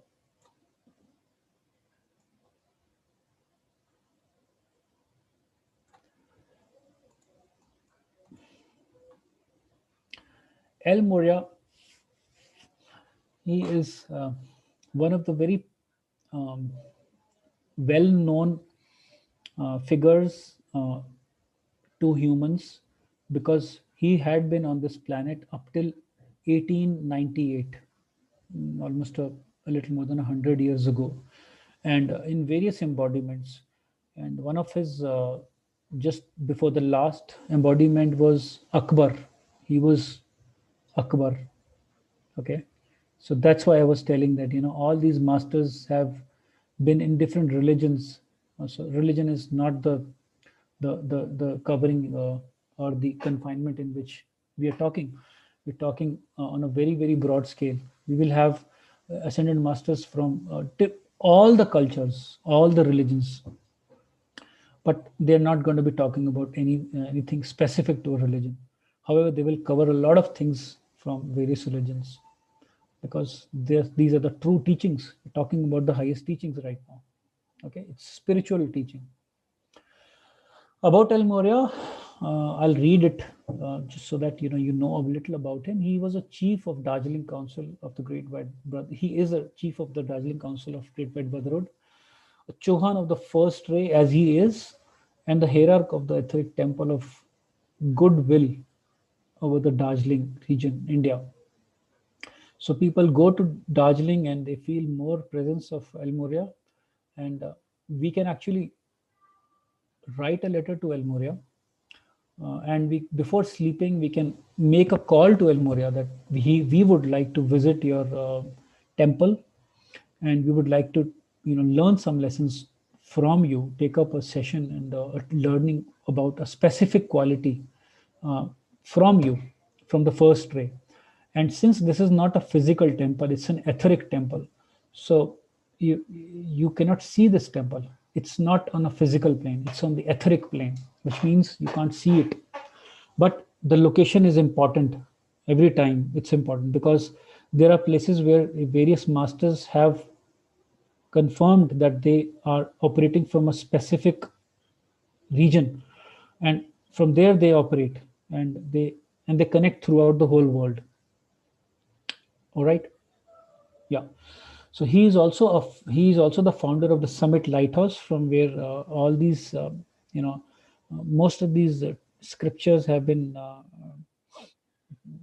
have been inherited, specifically the ones which I am right now reading from. And he's also a founder of Summit Lighthouse, and uh, Prophet Mark, and uh, also Elizabeth Clare Prophet. They Mark and Elizabeth, they both were husband and wife. They were the chosen messengers through which Almoria had picked up this work, and they had created one of this movement, that is the Summit Lighthouse. It's not the only one, but this is one of the movements through which these teachings have been percolated to humans. I am referring to most of the scripts from Summit Lighthouse, just so that you know. Okay. Now, he represents the godly attributes of courage, certainty, power, forthrightness. I'll talk about all of them later on. Okay.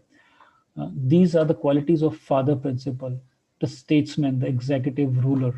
Now, the way he used to rule was not from the authority, not from his, power of a ruler. He was not operating from those autocratic virtues or autocratic ways of ruling, but he was ruling from a being, somebody who is operating from God's quality. Now, what he says is his interpretation of government is God over men. Can you understand this? I've never heard this word before learning about El Moria. Government is a synonym to God over men. If a messenger who is understanding, who is a ruler, and I will share about his embodiments in the next slide, who is a ruler of a very big, country or multiple countries, is not operating out of being autocratic. But Akbar did that, by the way.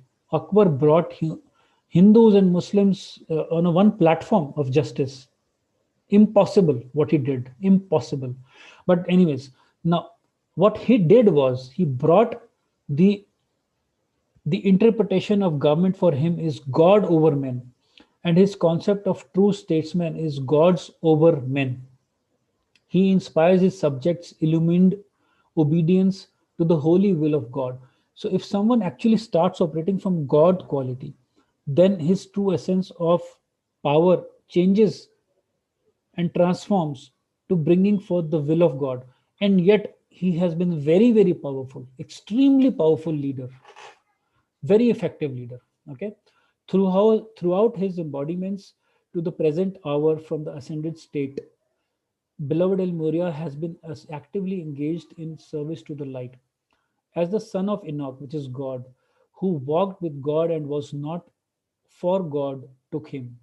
He continued to do that. He did not want to go, but he wanted to continue to serve humanity until really God asked him that you have to leave the planet because you have higher purpose. He continued to serve the humanity. I'll talk about what I mean by serving the humanity later on. That is the true essence of being divinely connected. That's the essence of divine consciousness. So in the ritual of ascension, as one of the seers who penetrated into the higher octaves of light in the ancient land of Ur, of the Chaldees, which is basically our great central sun, and as a native of Persia who worshipped the one god Ahura Mazda. In these and during many of the embodiments, he learned to experiment the divine electricities. So he's quite a learned, and he used to practice, other than being a statesman and executive as a ruler, he also practiced these alchemies of experimenting with electricities, divine electricities. So becoming increasingly aware of the spiritual power flowing through man. Later, he became accomplished in the constructive use of Fohat. So that's again nothing but the science of human, connection with God, and the mysteries, electric power of cosmic consciousness, quiescent or active, that impelling vital force, which when called into action by divine fiat, moves the evolutions of the universe, a galactic or solar system, and even a human being from the beginning to the completion of the mission. So he's talking about how to integrate our chakras, our meridian centers, and generating them so strong that they start receiving the information directly from the God self, and which is a very divine quality, because when we start receiving the God qualities, it's like our cup is empty, but then this is our vessel. It is completely connected with the our higher self, and then starts receiving the information. And you can say that this is our cup and we are receiving the nectar from the source. You can say it like that. Okay, so if you look at this, his one of the earliest, so there were more than 100 different embodiments. I have picked up some 7, but there have been lot of embodiments of El Moria up until 1898, as I mentioned. So one of his early embodiments, which we have captured, is which we can relate to, and they have been before that also. But one of the early embodiments which we can relate to is Abraham, and I think Abraham is known to almost all of you, considering that all of you have a little bent towards spiritual knowledge. Abraham was key in bringing forth the Christianity and also the Islamic culture. Born in 2100 before Christ, the first Hebrew patriarch, the prototype and the progenitor of the 12 tribes of Israel, Judaism, Christianity, and Islam, all trace their origins back to Abraham. So just imagine, we are talking about 4 important religions, major religions over here, and they are sourcing back to one ascended master. So I want you to point your attention to this, the depth and the real meaning of what we are talking right now. And that is why I say that these learnings have a lot of depth to it. And this is an eye opener to all of us. I am Hindu, okay, from my religion, but I never ever knew that this depth also exists, that we all are one. I mean, this aspect of religion is such a myopic view in which we look at God. So God is much beyond that. And then the next embodiment is Melchior, returning of Melchior, one of the 3 wise men of East. He followed the star that portended the birth of best of his seed, who would fulfill all the promises of God unto his spiritual descendants. Okay. Then King Arthur, I think many of us know about King Arthur, in the 5th century after death. The guru of mystery school at Camelot. He guarded the inner teachings of, he summoned knights of the round table and ladies of the court to quest the holy grail and to attain through initiation of mysteries of Christ. There have been many embodiments, like the one which I'm going to talk about now, Thomas Pitek, where he actually was a key member of the king at that time, and then he uh, resigned his role as a statesman, and then started to basically create a revolution, so that the true teachings of God at that point of time, as a Christ, Jesus Christ, could be shown to the world.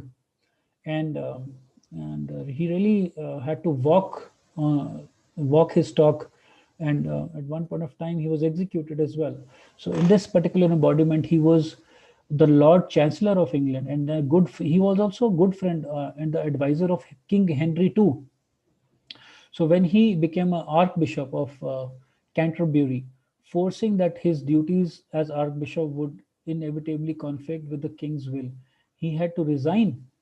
And then later on, he was beheaded by the king for disobeying king's wish. I have not mentioned that here, but then that's what happened. In the story, if you read about this, about Thomas Bedect. But then that did not stop him from being who he was. That's who El Moria was. Because unless we see, unless Jesus did display that he can walk the talk, it's not possible for humans to believe. So unless he really showed, displayed, the true virtue of being a chela, of being a messenger, it's very difficult for humans to understand what he is really meaning. What does he stand for? And then I'm going to skip Thomas More and reading Akbar. So Maurya was next embodied as Akbar in 15th century, a founder of Mughal Empire in India, and the greatest of its ruler during his reign. He ended all the discrimination against the Hindus and accepted them into the government, serving on an equal basis with the Muslims. So this was something which was very unique, unheard of by his ancestors as a Muslim Islamic leader, or unheard of this kind of leadership even by Hindu leaders. So that's what he did.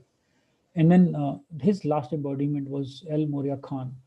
In his final embodiment, El Moria was born as a Rajput prince in India, and later he became monk, frequenting the retreats of the Himalayas as the master aim.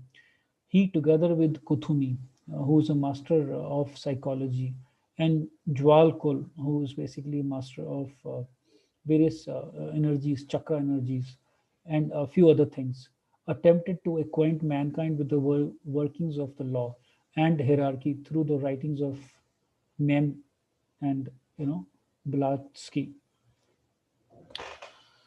Yeah, so now after 1898, after he ascended, he continues to do his great work for the God government on earth through the flame of goodwill and his embodied chelas.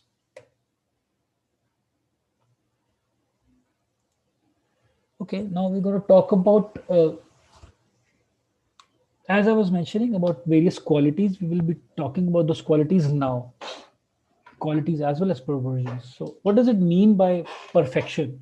As per Ascended Master, the divine perfection is nothing but it comes from the understanding of love, the truest form, love.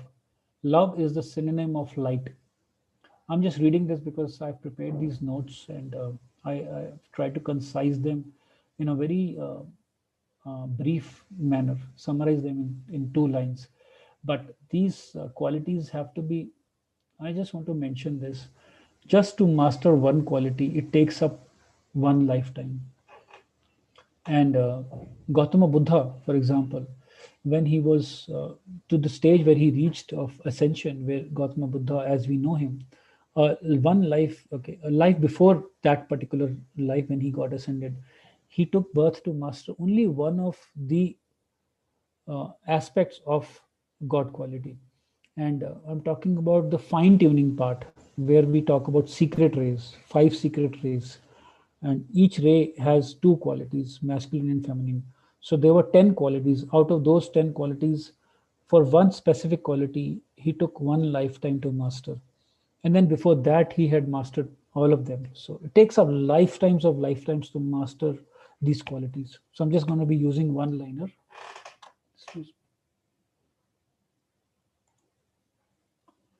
Okay, bhai. Thank you, bhai. Thank you, Sahil, bhai. Yeah, thank you so much. I'm just trying to bring forth something.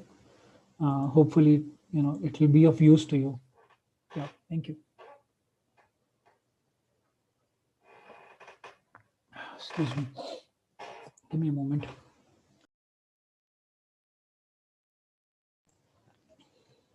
Okay, so perfection. This is not about human understanding of perfection. No, I don't mean when we say perfection to master the way we do things, but to master love. Here, the perfection is in the God's eye. It's to master love, is to understand love in the purest essence, not from the essence of human beings. It's not from the essence of of loving somebody from duality, but from the essence of purity, from the essence of singularity, from the essence of oneness, is what I'm talking about. The love which comes from no duality. That's God's love. That's light. That's very different. And we should listen to it and try to breathe through it, try to introspect through it, and we would gradually understand this meaning of it. So light comes from our God self, our pure energy, our Jivatma, our Atma and Brahmatma are made of light. When we begin to understand that our origin is in our I am presence, we begin to feel the connectivity with Brahma, Vishnu, and Shiva, which are present in our heart as the threefold flame. And some of you who don't know about the threefold flame, we will you'll please visit the previous lectures, and you'll get more understanding about that. We can talk about that sometime later if we have time. And then we have God will. So there is only one will, and that is the will of God. There are no two wills. There's only one will of God. When we don't accept the will of God, then the problems start. We start working at the human will. And what we do at that point of time is we don't know it. None of us know it, but we start operating at the level of rebellion. A level of rebellion is where we do things, but we do it with polarity. We don't do it with oneness. And our agendas become agendas of human mind, and that's the rebellion aspect. That's the rebel which is talking, always questioning things, always doubting things, always that's the ego part coming in between.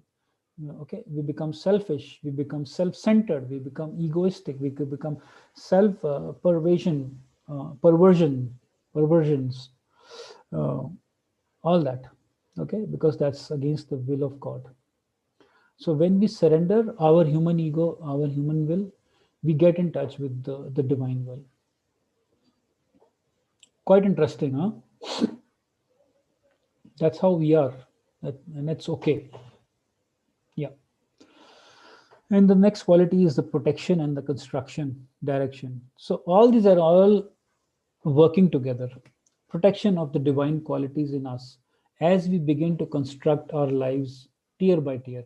It's like building our house in the new way all over again. We have to surrender. So God messengers have shared this message to us, the God's message to us, that for us to become the masters in the God's qualities, first requirement is to surrender. The surrendering is, what does it mean, is that to surrender what we know.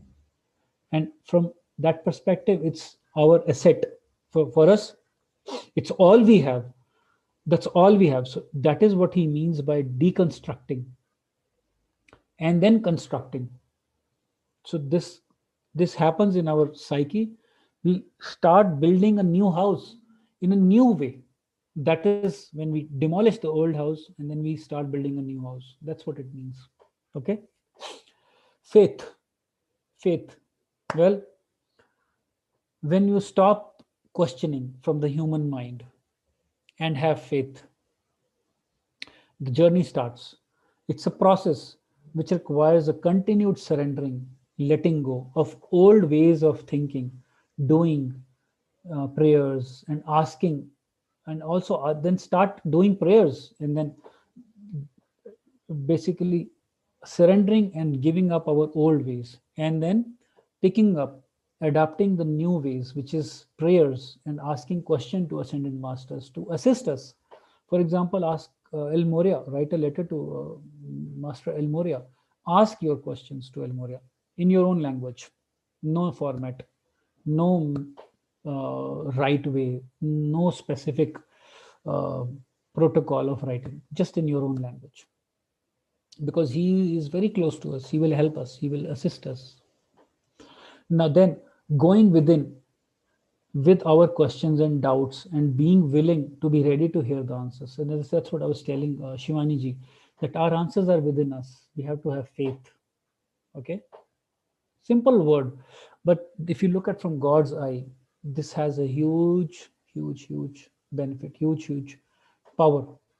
Then it's obedience, love of God and his way and his laws.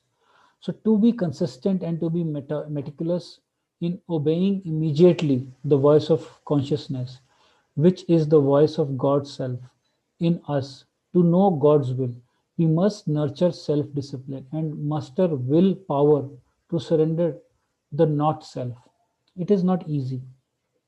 It's not uh, uh, undoable, but it's not easy. But with consistent practice and discipline, we can accomplish this, obeying to the will of God.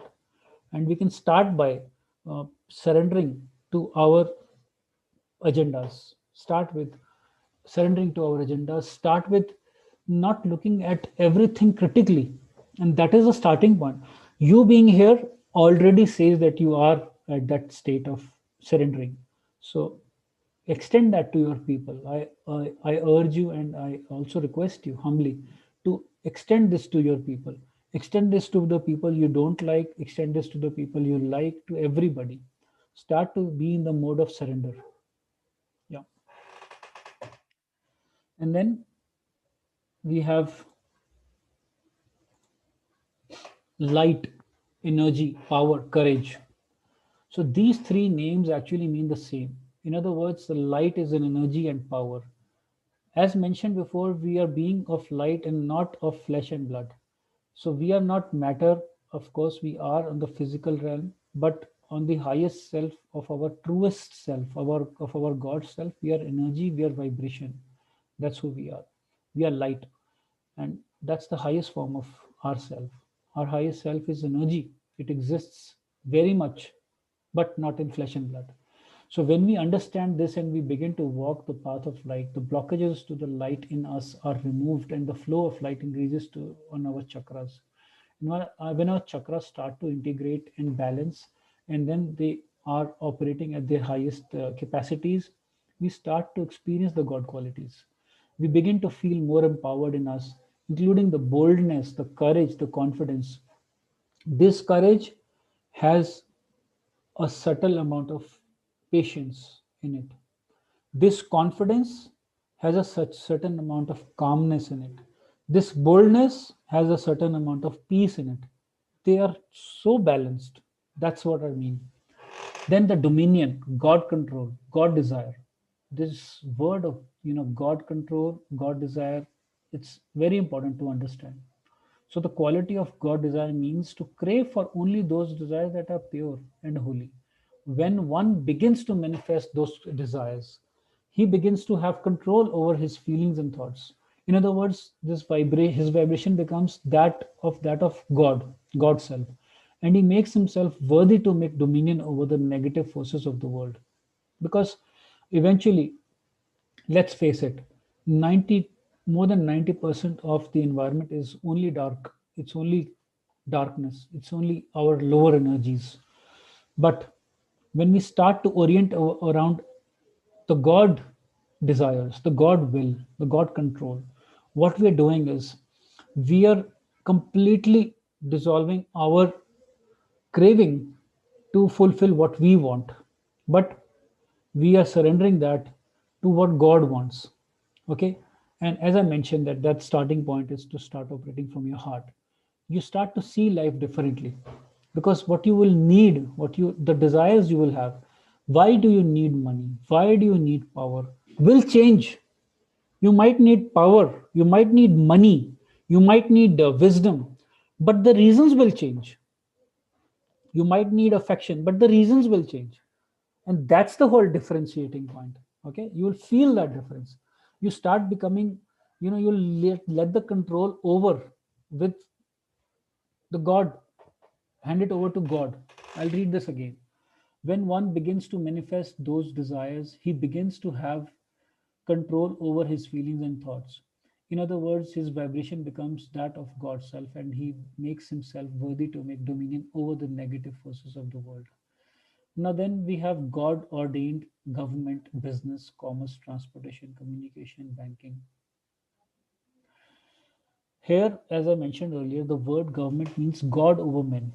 When a person has a sufficient mastery over his four lower bodies and has balanced most of the karma, he makes himself a tool and an instrument to bring forth the divine principles of heaven on earth in running government, business, commerce, transportation, communication, banking, etc. Those are the golden age or Satyuga ideas of manifestation. Have you not experienced some of the people who are doing God's work? I can name some people here, but I'm not doing that just because I don't want you to feel that I am polarized towards somebody. It doesn't matter who it is, but there are certain people who are doing God's work. If you follow them, of course, at least one or two, you will see that the difference between the way they operate is the difference between being just a human being and being somebody who's doing it as per the God's will. And that's what I mean. People are there who are running governments, who are running businesses, their commerce, with their different type of agendas. They are running ministries, or I would say, at the religious level, they are, being in charge of some of these temples and organizations. And then in every sector, whether it's banking or politics or even religious aspects, they are working from God's will. They are so open-hearted. So that's what it means. When you reach to that state, that's Satyuga. Ideas of Satyuga in manifestation.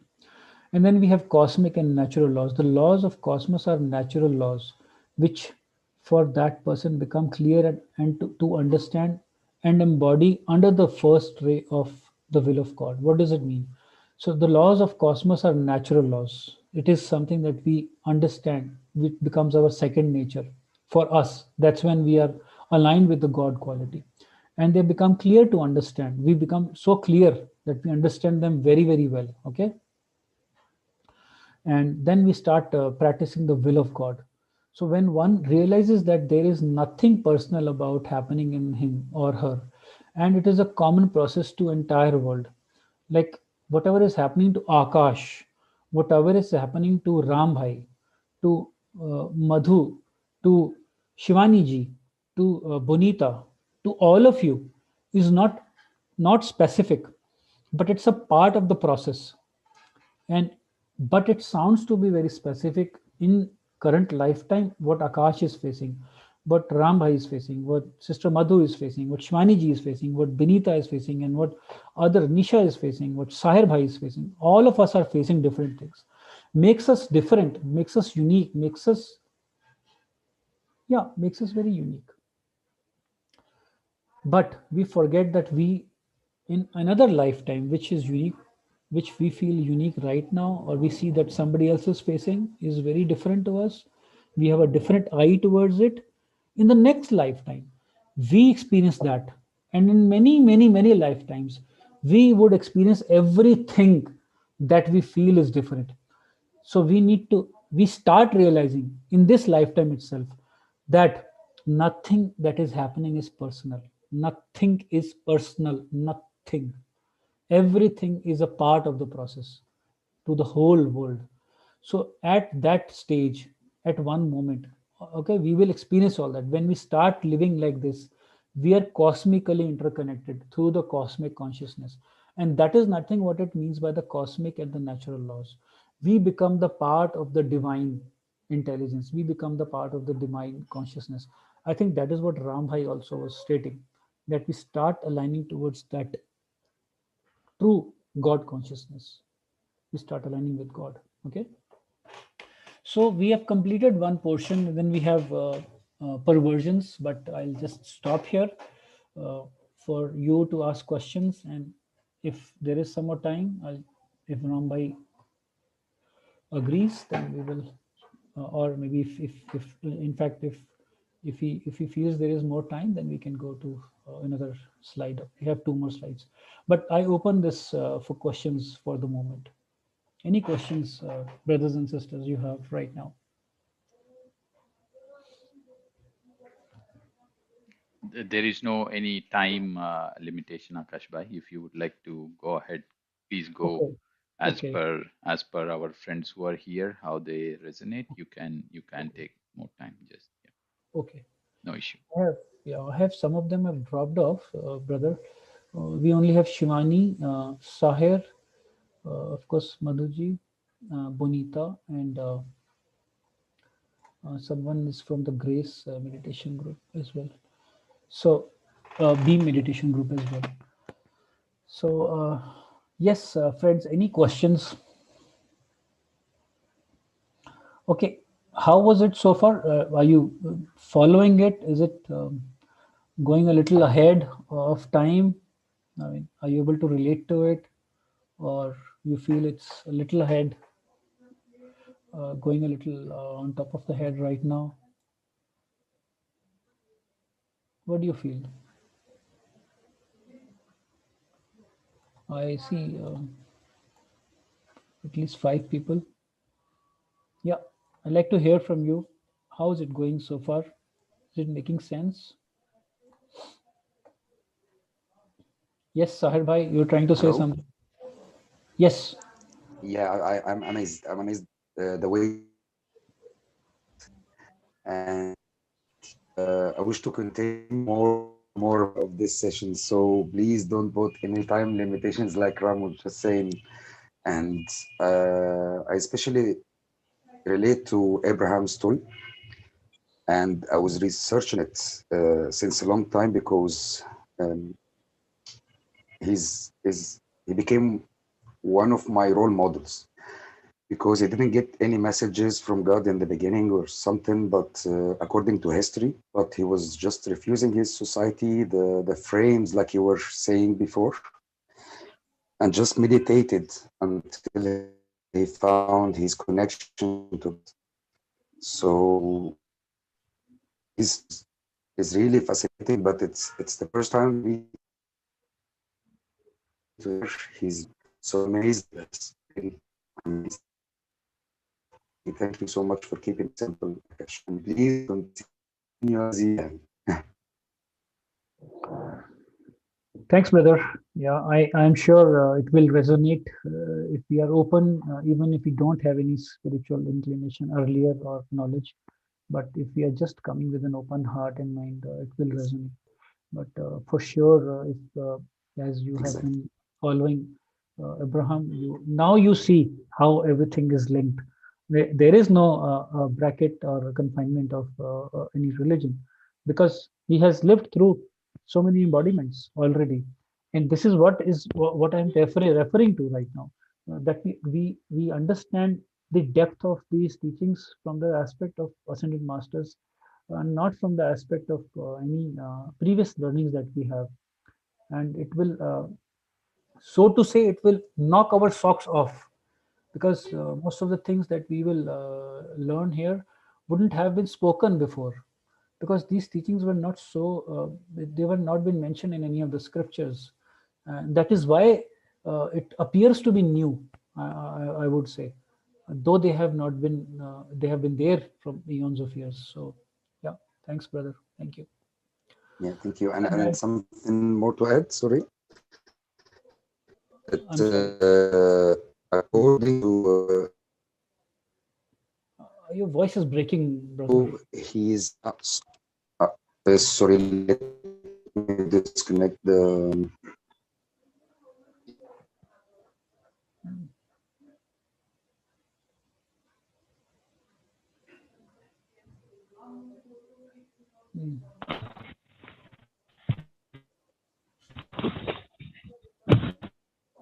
Yeah, so he followed these societies who stuck to their religions and so on. He so I got you saying, yeah.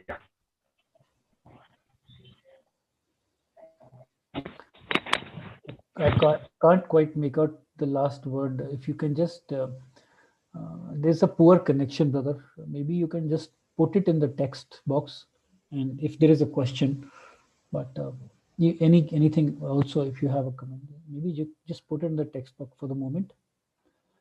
I have a comment from Shivani ji. It says, "Thank you, Kash ji, for the time.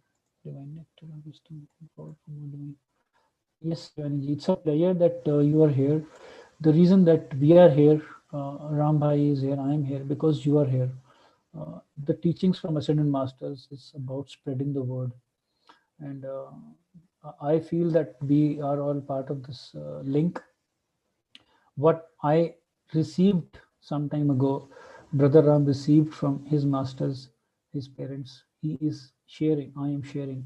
And so are you, all of us, going to be doing that. So that's the whole intent. So I also thank you for being here. Thank you. Who is Beam Meditation? Can you share your name, please? And I appreciate about your comments. Yeah. So much. Yeah, Seema over here. Seema. Yeah. Seema ji. Yes. Seema. Yeah. From Odisha. Yeah. Okay. I hope you like the session so far. Any questions? Yes. No question, but I'm able to connect it and I'm able to understand what you're saying. Actually, here at present, we are doing journey towards true path classes. So I'm able to connect it.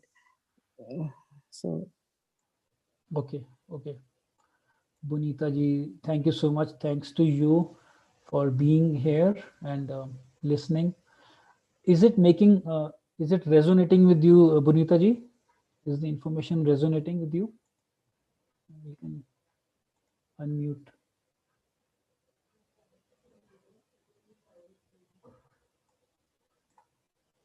Would you like to say something, Bunita ji?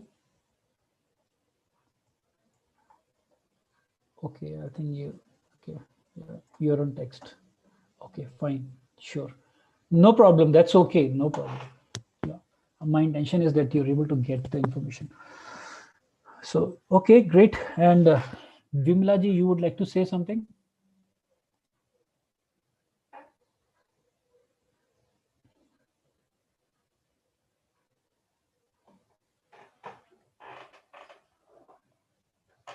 Are you able to follow the teachings, Vimla ji? This was your first session.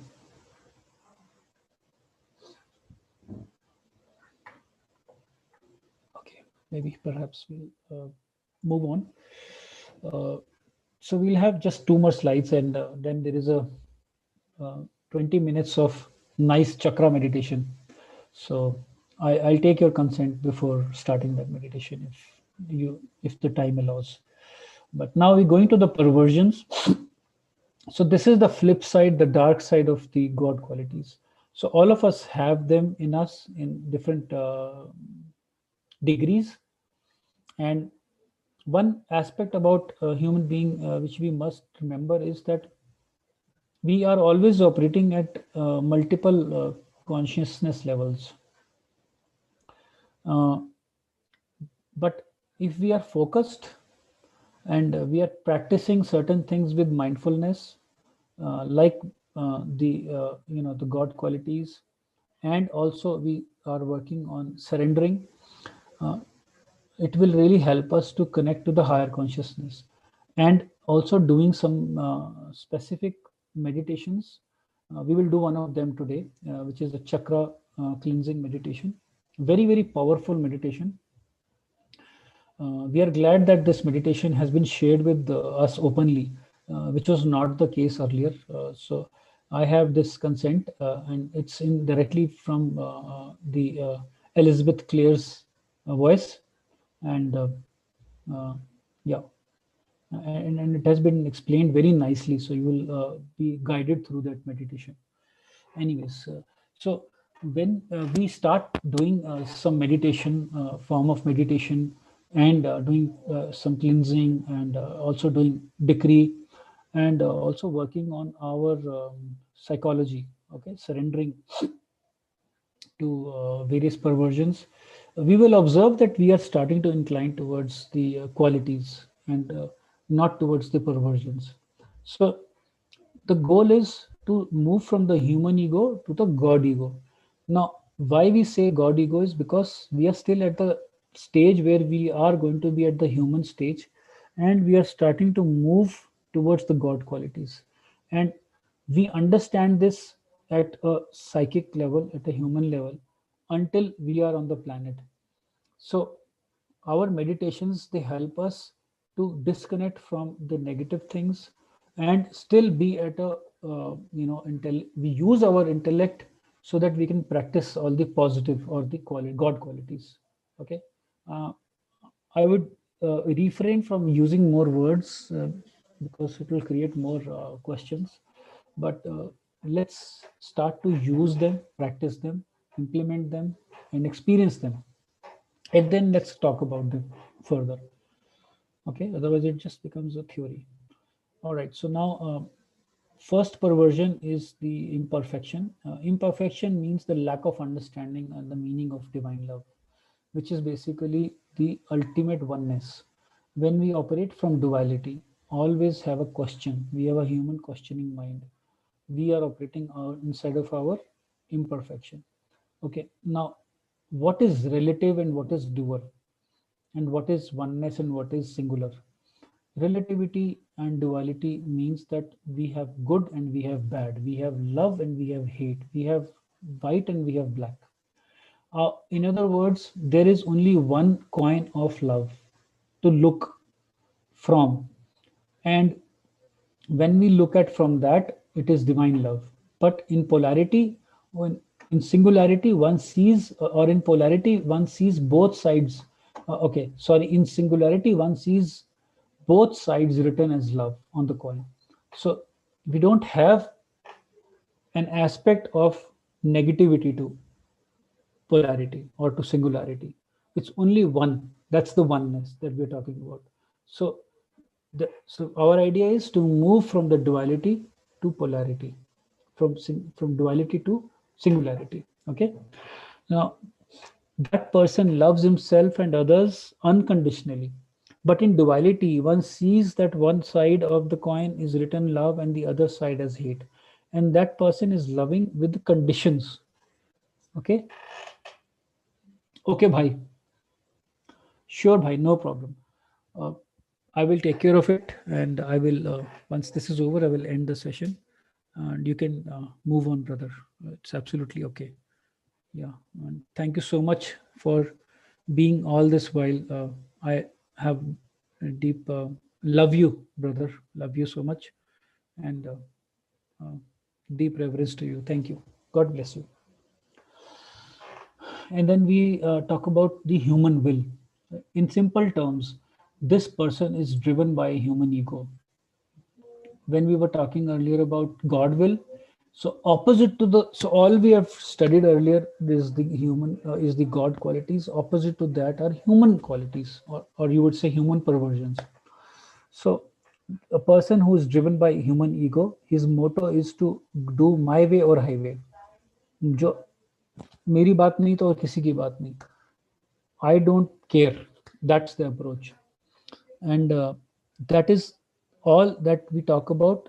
Person becomes self-inflicting, or always like a narcissistic, like a nihilism. Nihilism, if you've heard of this word, it means the people who don't believe in specifically anybody. They say that there is no God, there is nothing. They say there is nothing that exists. They don't believe in anything actually. Total non-believers. So sometimes being so independent and so that believing in nothingness can result into nihilism, and it's a different form of pride. When we see people who are operating out of saying, I'm free, nothing happens, nothing matters to me, I don't care about anything, I don't believe in anything, I'm really free. So that freeness, on the other side of that is a duality, which means that they're actually, you know, they're being in so much of pride that it's a deep level of pride. Actually, it's a very strong pride. Yeah. And then the next is the state of harm, danger, destruction, haphazard, willy-nilly existence, which means a person is not a builder of a consciousness of God, but he's a destroyer of the divine pillars in the manifestation. He is a destroyer of the God consciousness, as he goes against the God will of God, knowingly or unknowingly. Some examples are extremism, female abuse, scandalize, killing or genocide, mass killing, mass murders, misuse of politics. Haven't we all seen that? I think in this age, these are more prominent, dominant. We don't have to quote any examples because everything around us is switch on the TV, just open the newspaper. Everywhere you will find examples of this. Yeah, that's what's happening. And then it's doubt. A person who is not aligned with the will of God and he has no applied faith, but faith only in theory to boost around. Okay, he doubts everything. Yeah, so it's seen that people feel that, you know, I don't believe in God and I don't have faith, but I want to question everything. But in your own life, just see the examples. How many times you have been out of answers to something which is very real, and then you feel that, Arey Baba, you don't understand what I'm saying. You don't understand my truth. Well, the person doesn't understand your truth. They understand what you really mean is because they only look for logic, only look for some theory, some proven theory. And that is where it disconnects us. We also do that. So this doubt that we have to come from a state of faith. We have to come from a state of trust. Not blind trust, not blind faith, but open mind, open heart. Yeah. Disobedience, defiance, rebellion against God's laws. This person is in a state of disobedience, defiance, rebellion against himself and against all laws of the nature. Absence of light, energy, vacillation, impotence, cowardice. Well, it's very clear from its name. Vacillation is nothing but, vacillation is nothing but who is always rebelling.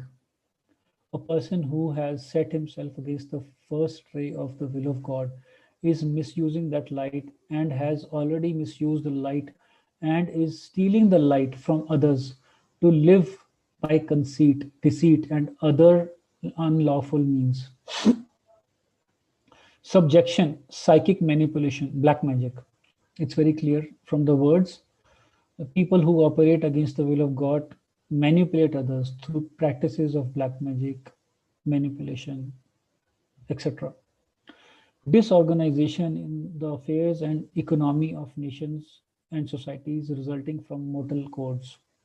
Such people, when they get to high positions in government or societies, disobey moral codes and use corrupt practices to take personal advantages. Doesn't sound unfamiliar, right? Very familiar. And that's what I said, that 90% or more of the environment is basically filled with these examples.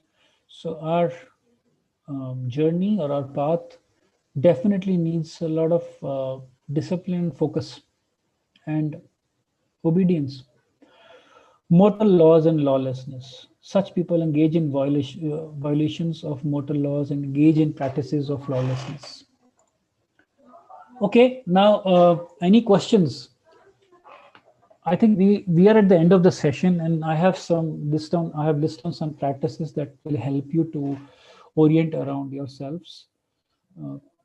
You can just schedule preferably a constant time on a daily basis to do your decrees. The ideal thing is to do 15 minutes of violet flame decrees, and then you can do other decrees as per the day. Each day has some specific decrees, which I'll come to later on. And then you can bring your attention. I'll come to this later. Let's see if you have any questions. Any questions? Seema ji, koi question? Sahib bhai, Bonita, any questions? It's okay, Bonita, you can unmute if you have questions. Hello, Akash. Yes, yes, I can hear you. Yes, Sahir. Clear so far, yeah. Your voice is a little scratchy, but go ahead, no problem. Go ahead. Let me see. Okay, no questions so far because it's very clear. But you suggest that the only way to realize the God self is to surrender to it. I mean to believe with the surrender at the first stage, let's say. So because of the scratchy sound, there's a lot of glitches in the voice. I don't understand fully, but I guess you're asking if to practice the way to practice God quality is to surrender, and the answer is you are right, you are correct. And I will also give you some more practices, Brother Sahir, because we feel that we can do everything ourselves. And the Ascended Masters have told that the people who think that they can do everything themselves are in the human pride. Eventually, during the sessions, I will go through the different facets of pride. And you will be shocked, I was shocked, to realize that how much pride we have from the standards of God. I promise you, all of you will be shocked because certain things which we do, we don't relate to them as pride, fall in a category from God's eye in that. So that is one. I mean, yes, surrender is one.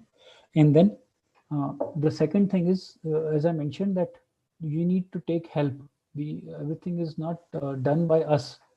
So the help that we need to take is by doing decrees. We do start doing chant these mantras, which I have shared in the last slide. All that you need to do is you need to follow this particular order. I have made it easy for you. 7-step order. So you schedule a preferable time, start doing the decrees, 15 minutes of violet flame, and every some particular decree for that particular day of the week. And then bring that situation that you have or the issue that you have in your presence. Be present to that situation that you want to be resolved, that you want to resolve. And then the first thing that you do is you make a protection decree.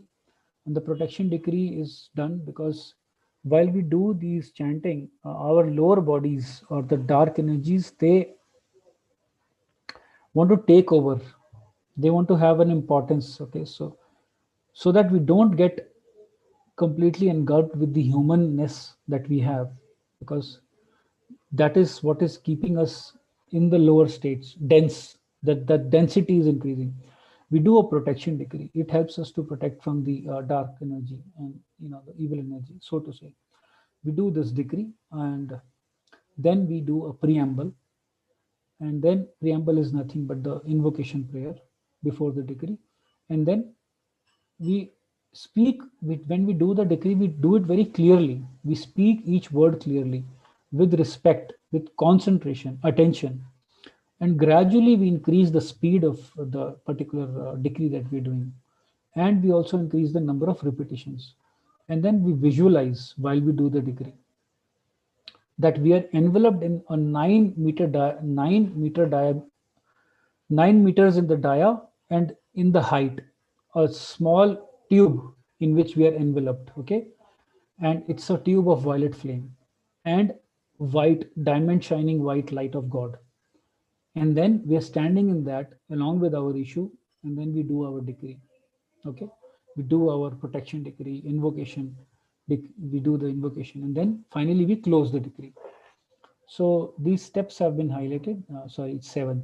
So you can go through it, and this will help you. And in the last, I have mentioned all the decrees, so you can read them. Yeah. Yeah. Any questions?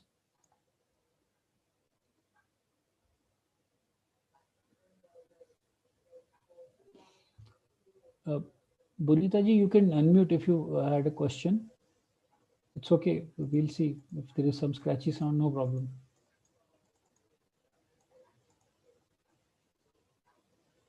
Okay. Okay. Let's start the. I think it's only 3 people now. So it's Seemaji, Bunita, and Sahir. So I would like to ask you, and I want you to reply to me in chat or by unmuting. Would you like to do the 20 minutes of chakra healing session? Yes, please, Akash. Yes, of course, yes. Okay, sure. Okay. Bunita is saying okay, yeah. And Seema is also saying yes. Okay. Sure, friends, we'll do it. Then let's, I would request you to find a stationary place and with a very firm base. Preferably you can sit in with your legs crossed. In fact, rather than that, I think you sit on a chair, that's okay. Or you can lie down also, both is fine. Not legs crossed, I would say again. Either you sit down on a chair or you lie down, of course, facing on towards your face, facing towards the ceiling. And of course, a quiet place. You need a quiet place.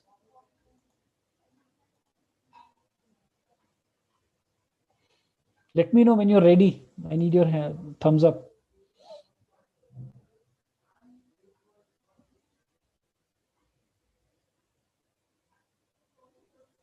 Ready, Akash. Ready. Okay, great. What about Seema ji and Bunita?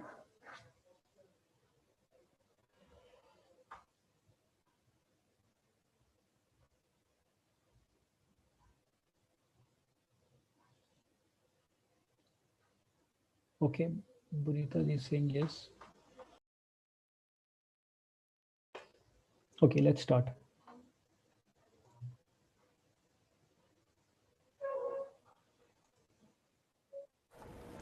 Archangel Gabriel has given us a special meditation to seal and balance the light in our chakras so that day by day we can reach for the heights of our spiritual potential.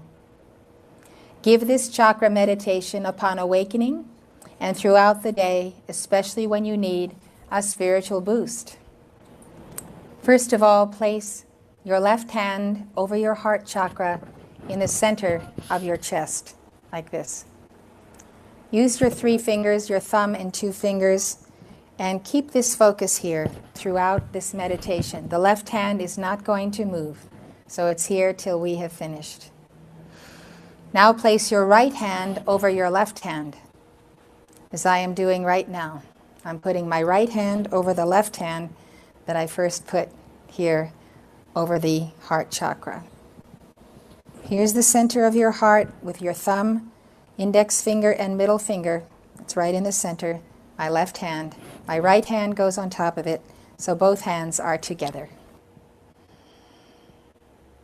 Visualize your right palm drawing forth a fiery white disk from the secret chamber of your heart.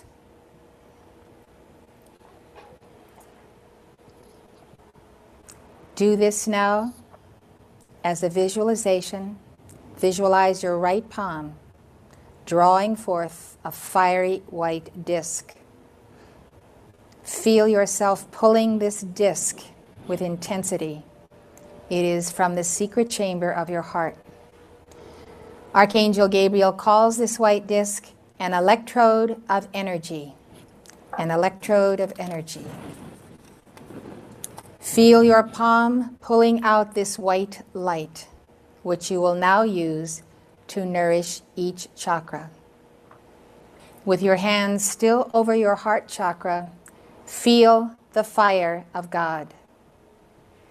Visualize it, feel it, pull on it, like you're pulling something down from God. Intensifying in your heart chakra and in the threefold flame in the secret chamber of your heart. Feel the warmth of the love that is in your heart.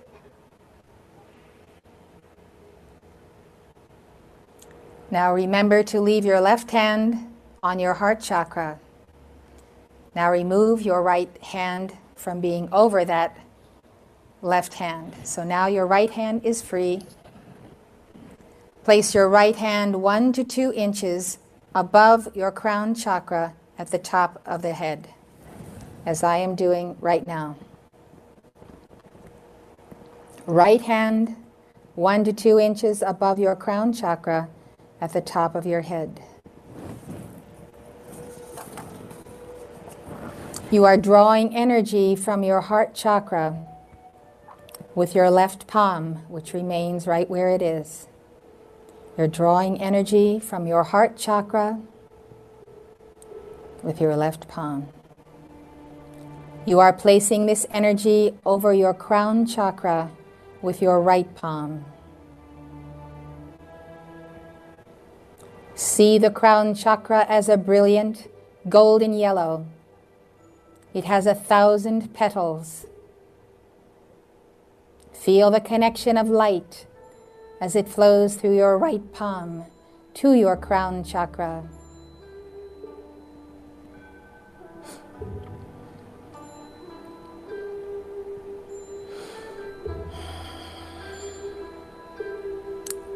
As you practice this meditation daily, you will develop a sensitivity in the centers of your palms and in your 7 chakras. Whatever you do with repetition, which God has approved, can only intensify and ultimately glorify you.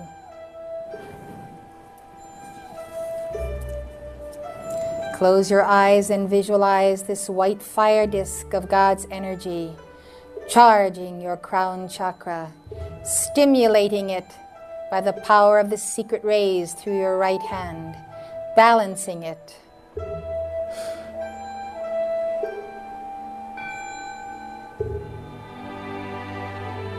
To activate the flow of light, rotate your right hand slightly clockwise.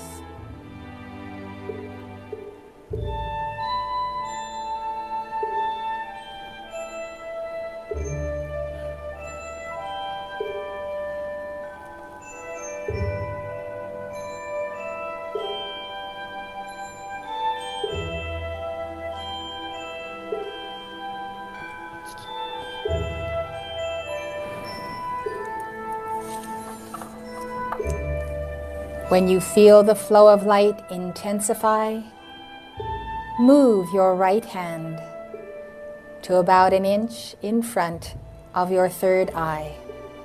You're going from the crown chakra to the third eye.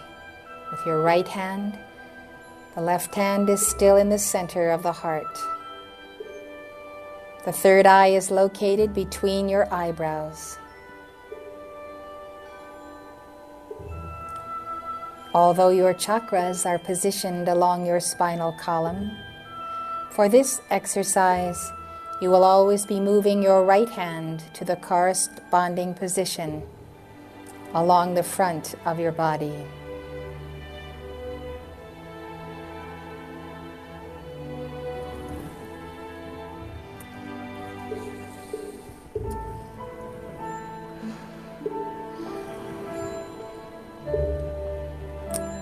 Visualize the white fire disk in your right hand, spinning over your third eye.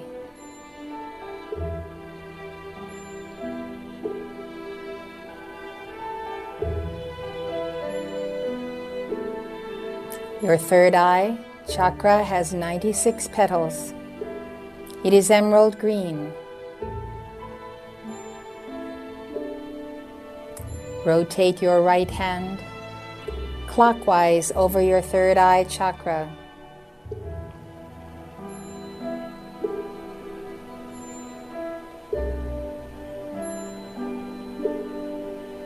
Feel the energy activating your third eye, the all-seeing eye of God. You can do this for shorter or longer periods of time, depending on how long you want to be in meditation.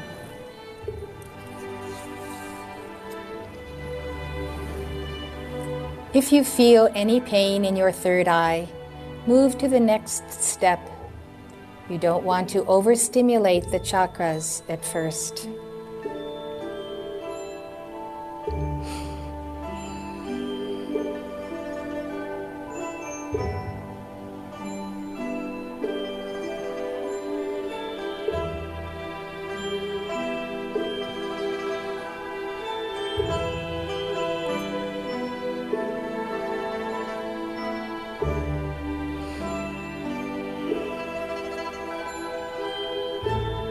When you are ready, move your right hand to an inch in front of your throat chakra at the base of the neck.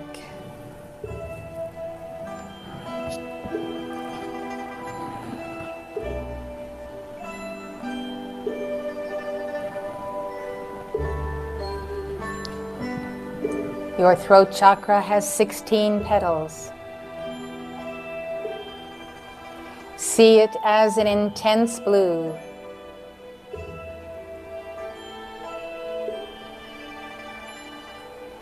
Fiery blue radiance of the diamond shining mind of God.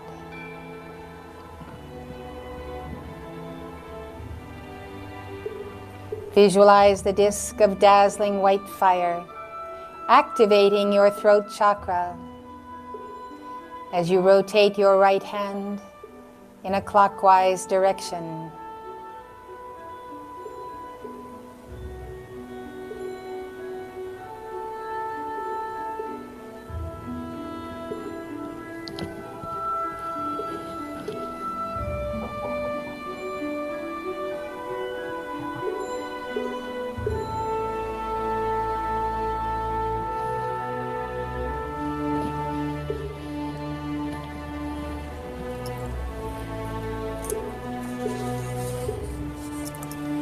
See your throat chakra being activated, purified, balanced, and healed.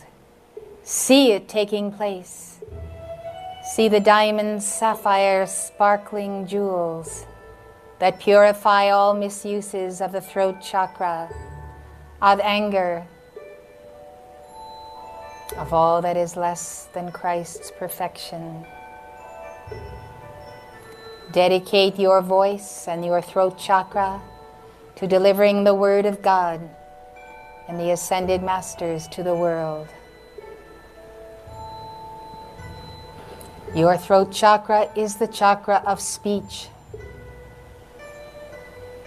Do not use this chakra to argue, to express impatience, or to send forth anger.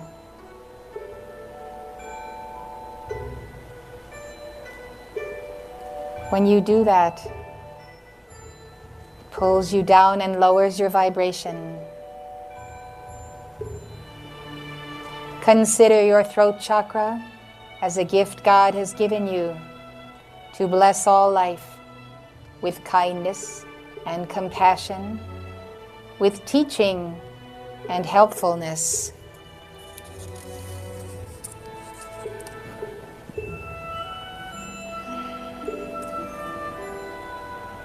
With your left hand still in the center of your chest, over your heart chakra, move your right hand to an inch over your heart chakra.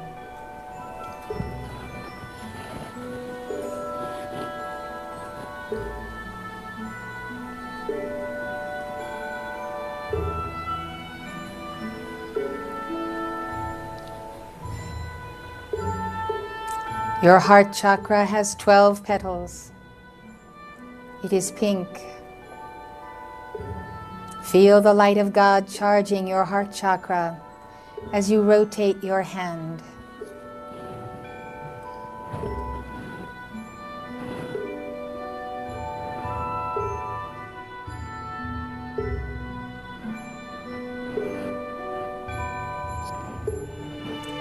Feel the light intensifying through the petals of your heart chakra.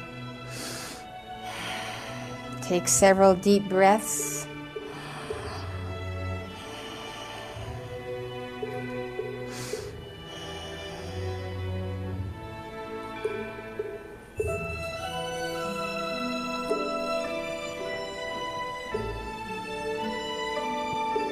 Now move your right hand to an inch over your solar plexus chakra at the point of the navel.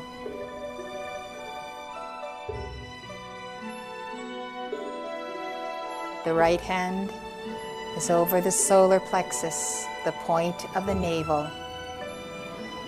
We're going around gently as we go around the clock over the solar plexus chakra. We want it sealed and balanced, as we want all of our chakras sealed and balanced.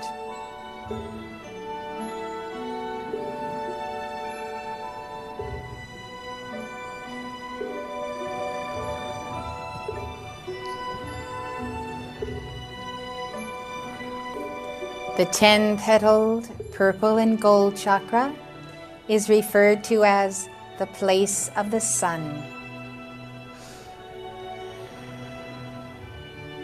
Feel God's light going into your solar plexus chakra. Feel that light establishing God's peace as you rotate your right hand in a clockwise direction. Let go of all that is not peaceful in your life, in your conversation, in your thoughts, in your feelings. Peace. Peace is the quality of the solar plexus. Are you dealing with knotty problems in your life? Is your solar plexus tight because your energy is tied up in these problems? Don't hold on to your problems. Turn them over to God. Forgive others 70 times 7, as Jesus said. Let's not carry our grudges for months or years, for a lifetime, or even into the next life. Now is the time to cast them into the violet fire. Don't let human foibles tie up the energies of your crystal cord.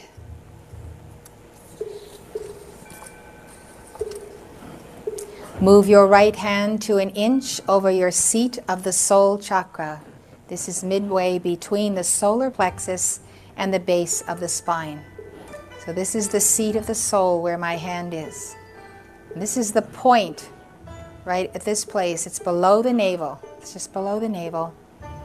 That is the place where you commune with your soul, and where your soul gives you readings of what is going on in your life and in the world, where the soul gives you warnings. So if you establish peace in the solar plexus, then you have the opportunity to also clear the seat of the soul chakra with a violet flame, so that at any time, 24 hours a day, you may have sensitivity to good things, to good angels, or of burdens that weigh heavy upon the nation or your family or yourself. The seat of the soul is a point of communication for us that is very valuable. This is the place where you trust your gut reaction. That is the soul that knows.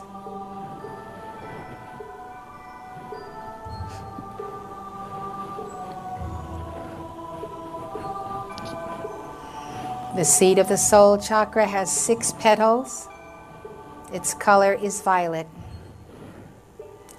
Visualize the dazzling white disc over your seat of the soul chakra.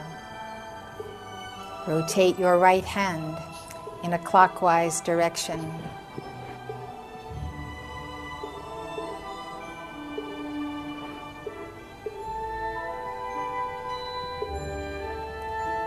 If your soul is active and you also speak to your inner child, you will find deep inner guidance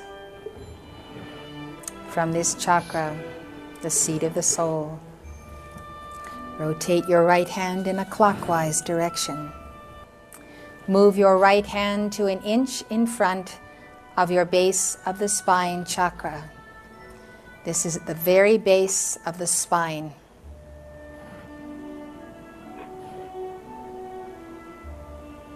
Four petals in this white chakra, the white chakra of the Divine Mother, the white chakra of the goddess Kundalini that rises upon the altar and with training can be anchored in the crown chakra or the third eye. This is the source of life. This is our mother who has given us birth from the foundation of the world, truly the foundation of the physical body. Rotate your right hand over this four-petaled white chakra. You are sealing the white light of the mother as you do this.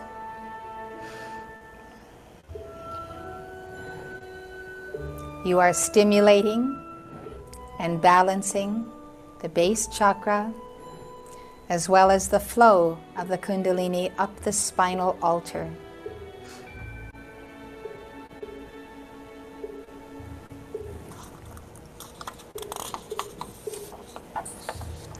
With your left hand still over your heart chakra, raise your right hand up the line of your chakras from the base to the crown. We will do this slowly. We are at the base at this time, and we take our hand and we raise it slowly, gently, beginning at the base, pausing at each chakra until you feel balance in that chakra. You might be sensitive to one chakra and your neighbor might be more sensitive to another chakra. That is perfectly all right.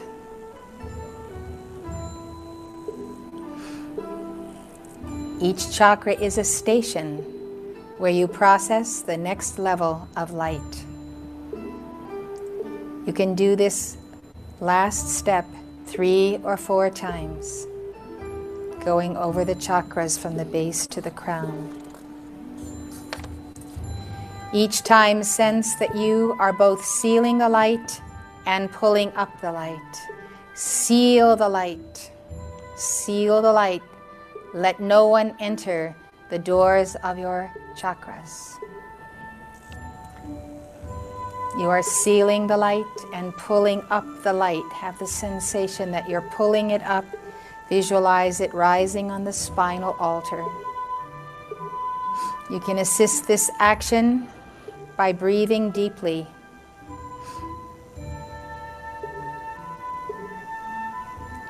As much time as you want to spend on this exercise, you may do so until you feel you have done as much as you should do in a given session.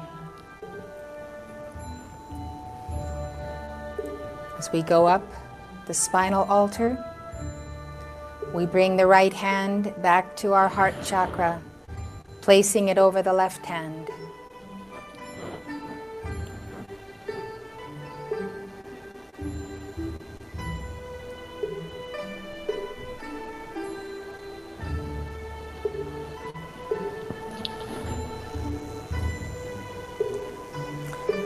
Bow to your mighty I Am presence for this opportunity to raise up the sacred fire, to extend life if it be according to God's will.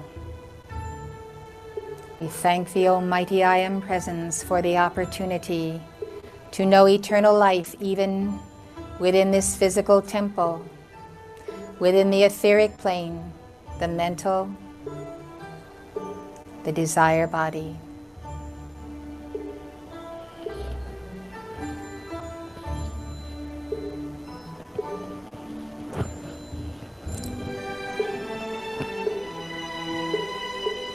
Bow to your I am presence.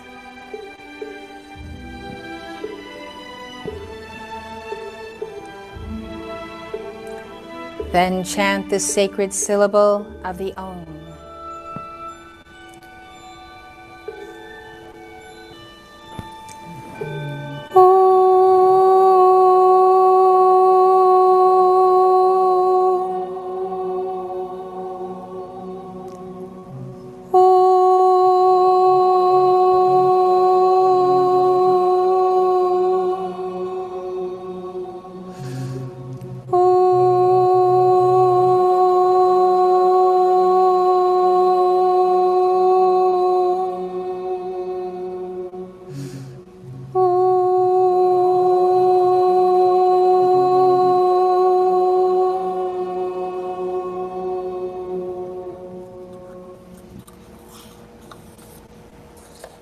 Seal that blazing flame in your 4 lower bodies, in the stations of the chakras, and keep the flame.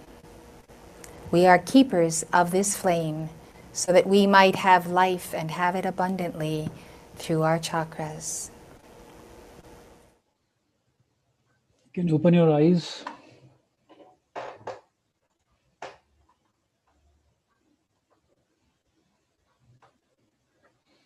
How was the meditation?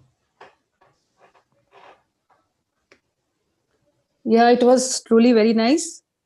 I experienced quite a lot of power in all the chakras moving and felt very nice. Still now there is a pain in third eye portion and Sahasrama. You know, third crown eye chakra. pains, yeah. So that's also one of the And crown. Crown as well, okay. Yeah. Yeah. An and indication solar of eclipse opening up. also. Yeah. Okay. And okay. solar eclipse, solar plex also. There is a pain. Yeah. So feeling very nice. Thank you so much. Thank you. Yeah. Yeah, you're most welcome. It's a pleasure to meet you. It's my pleasure. And yeah. And how about you, Sahar Bhai, Bonita?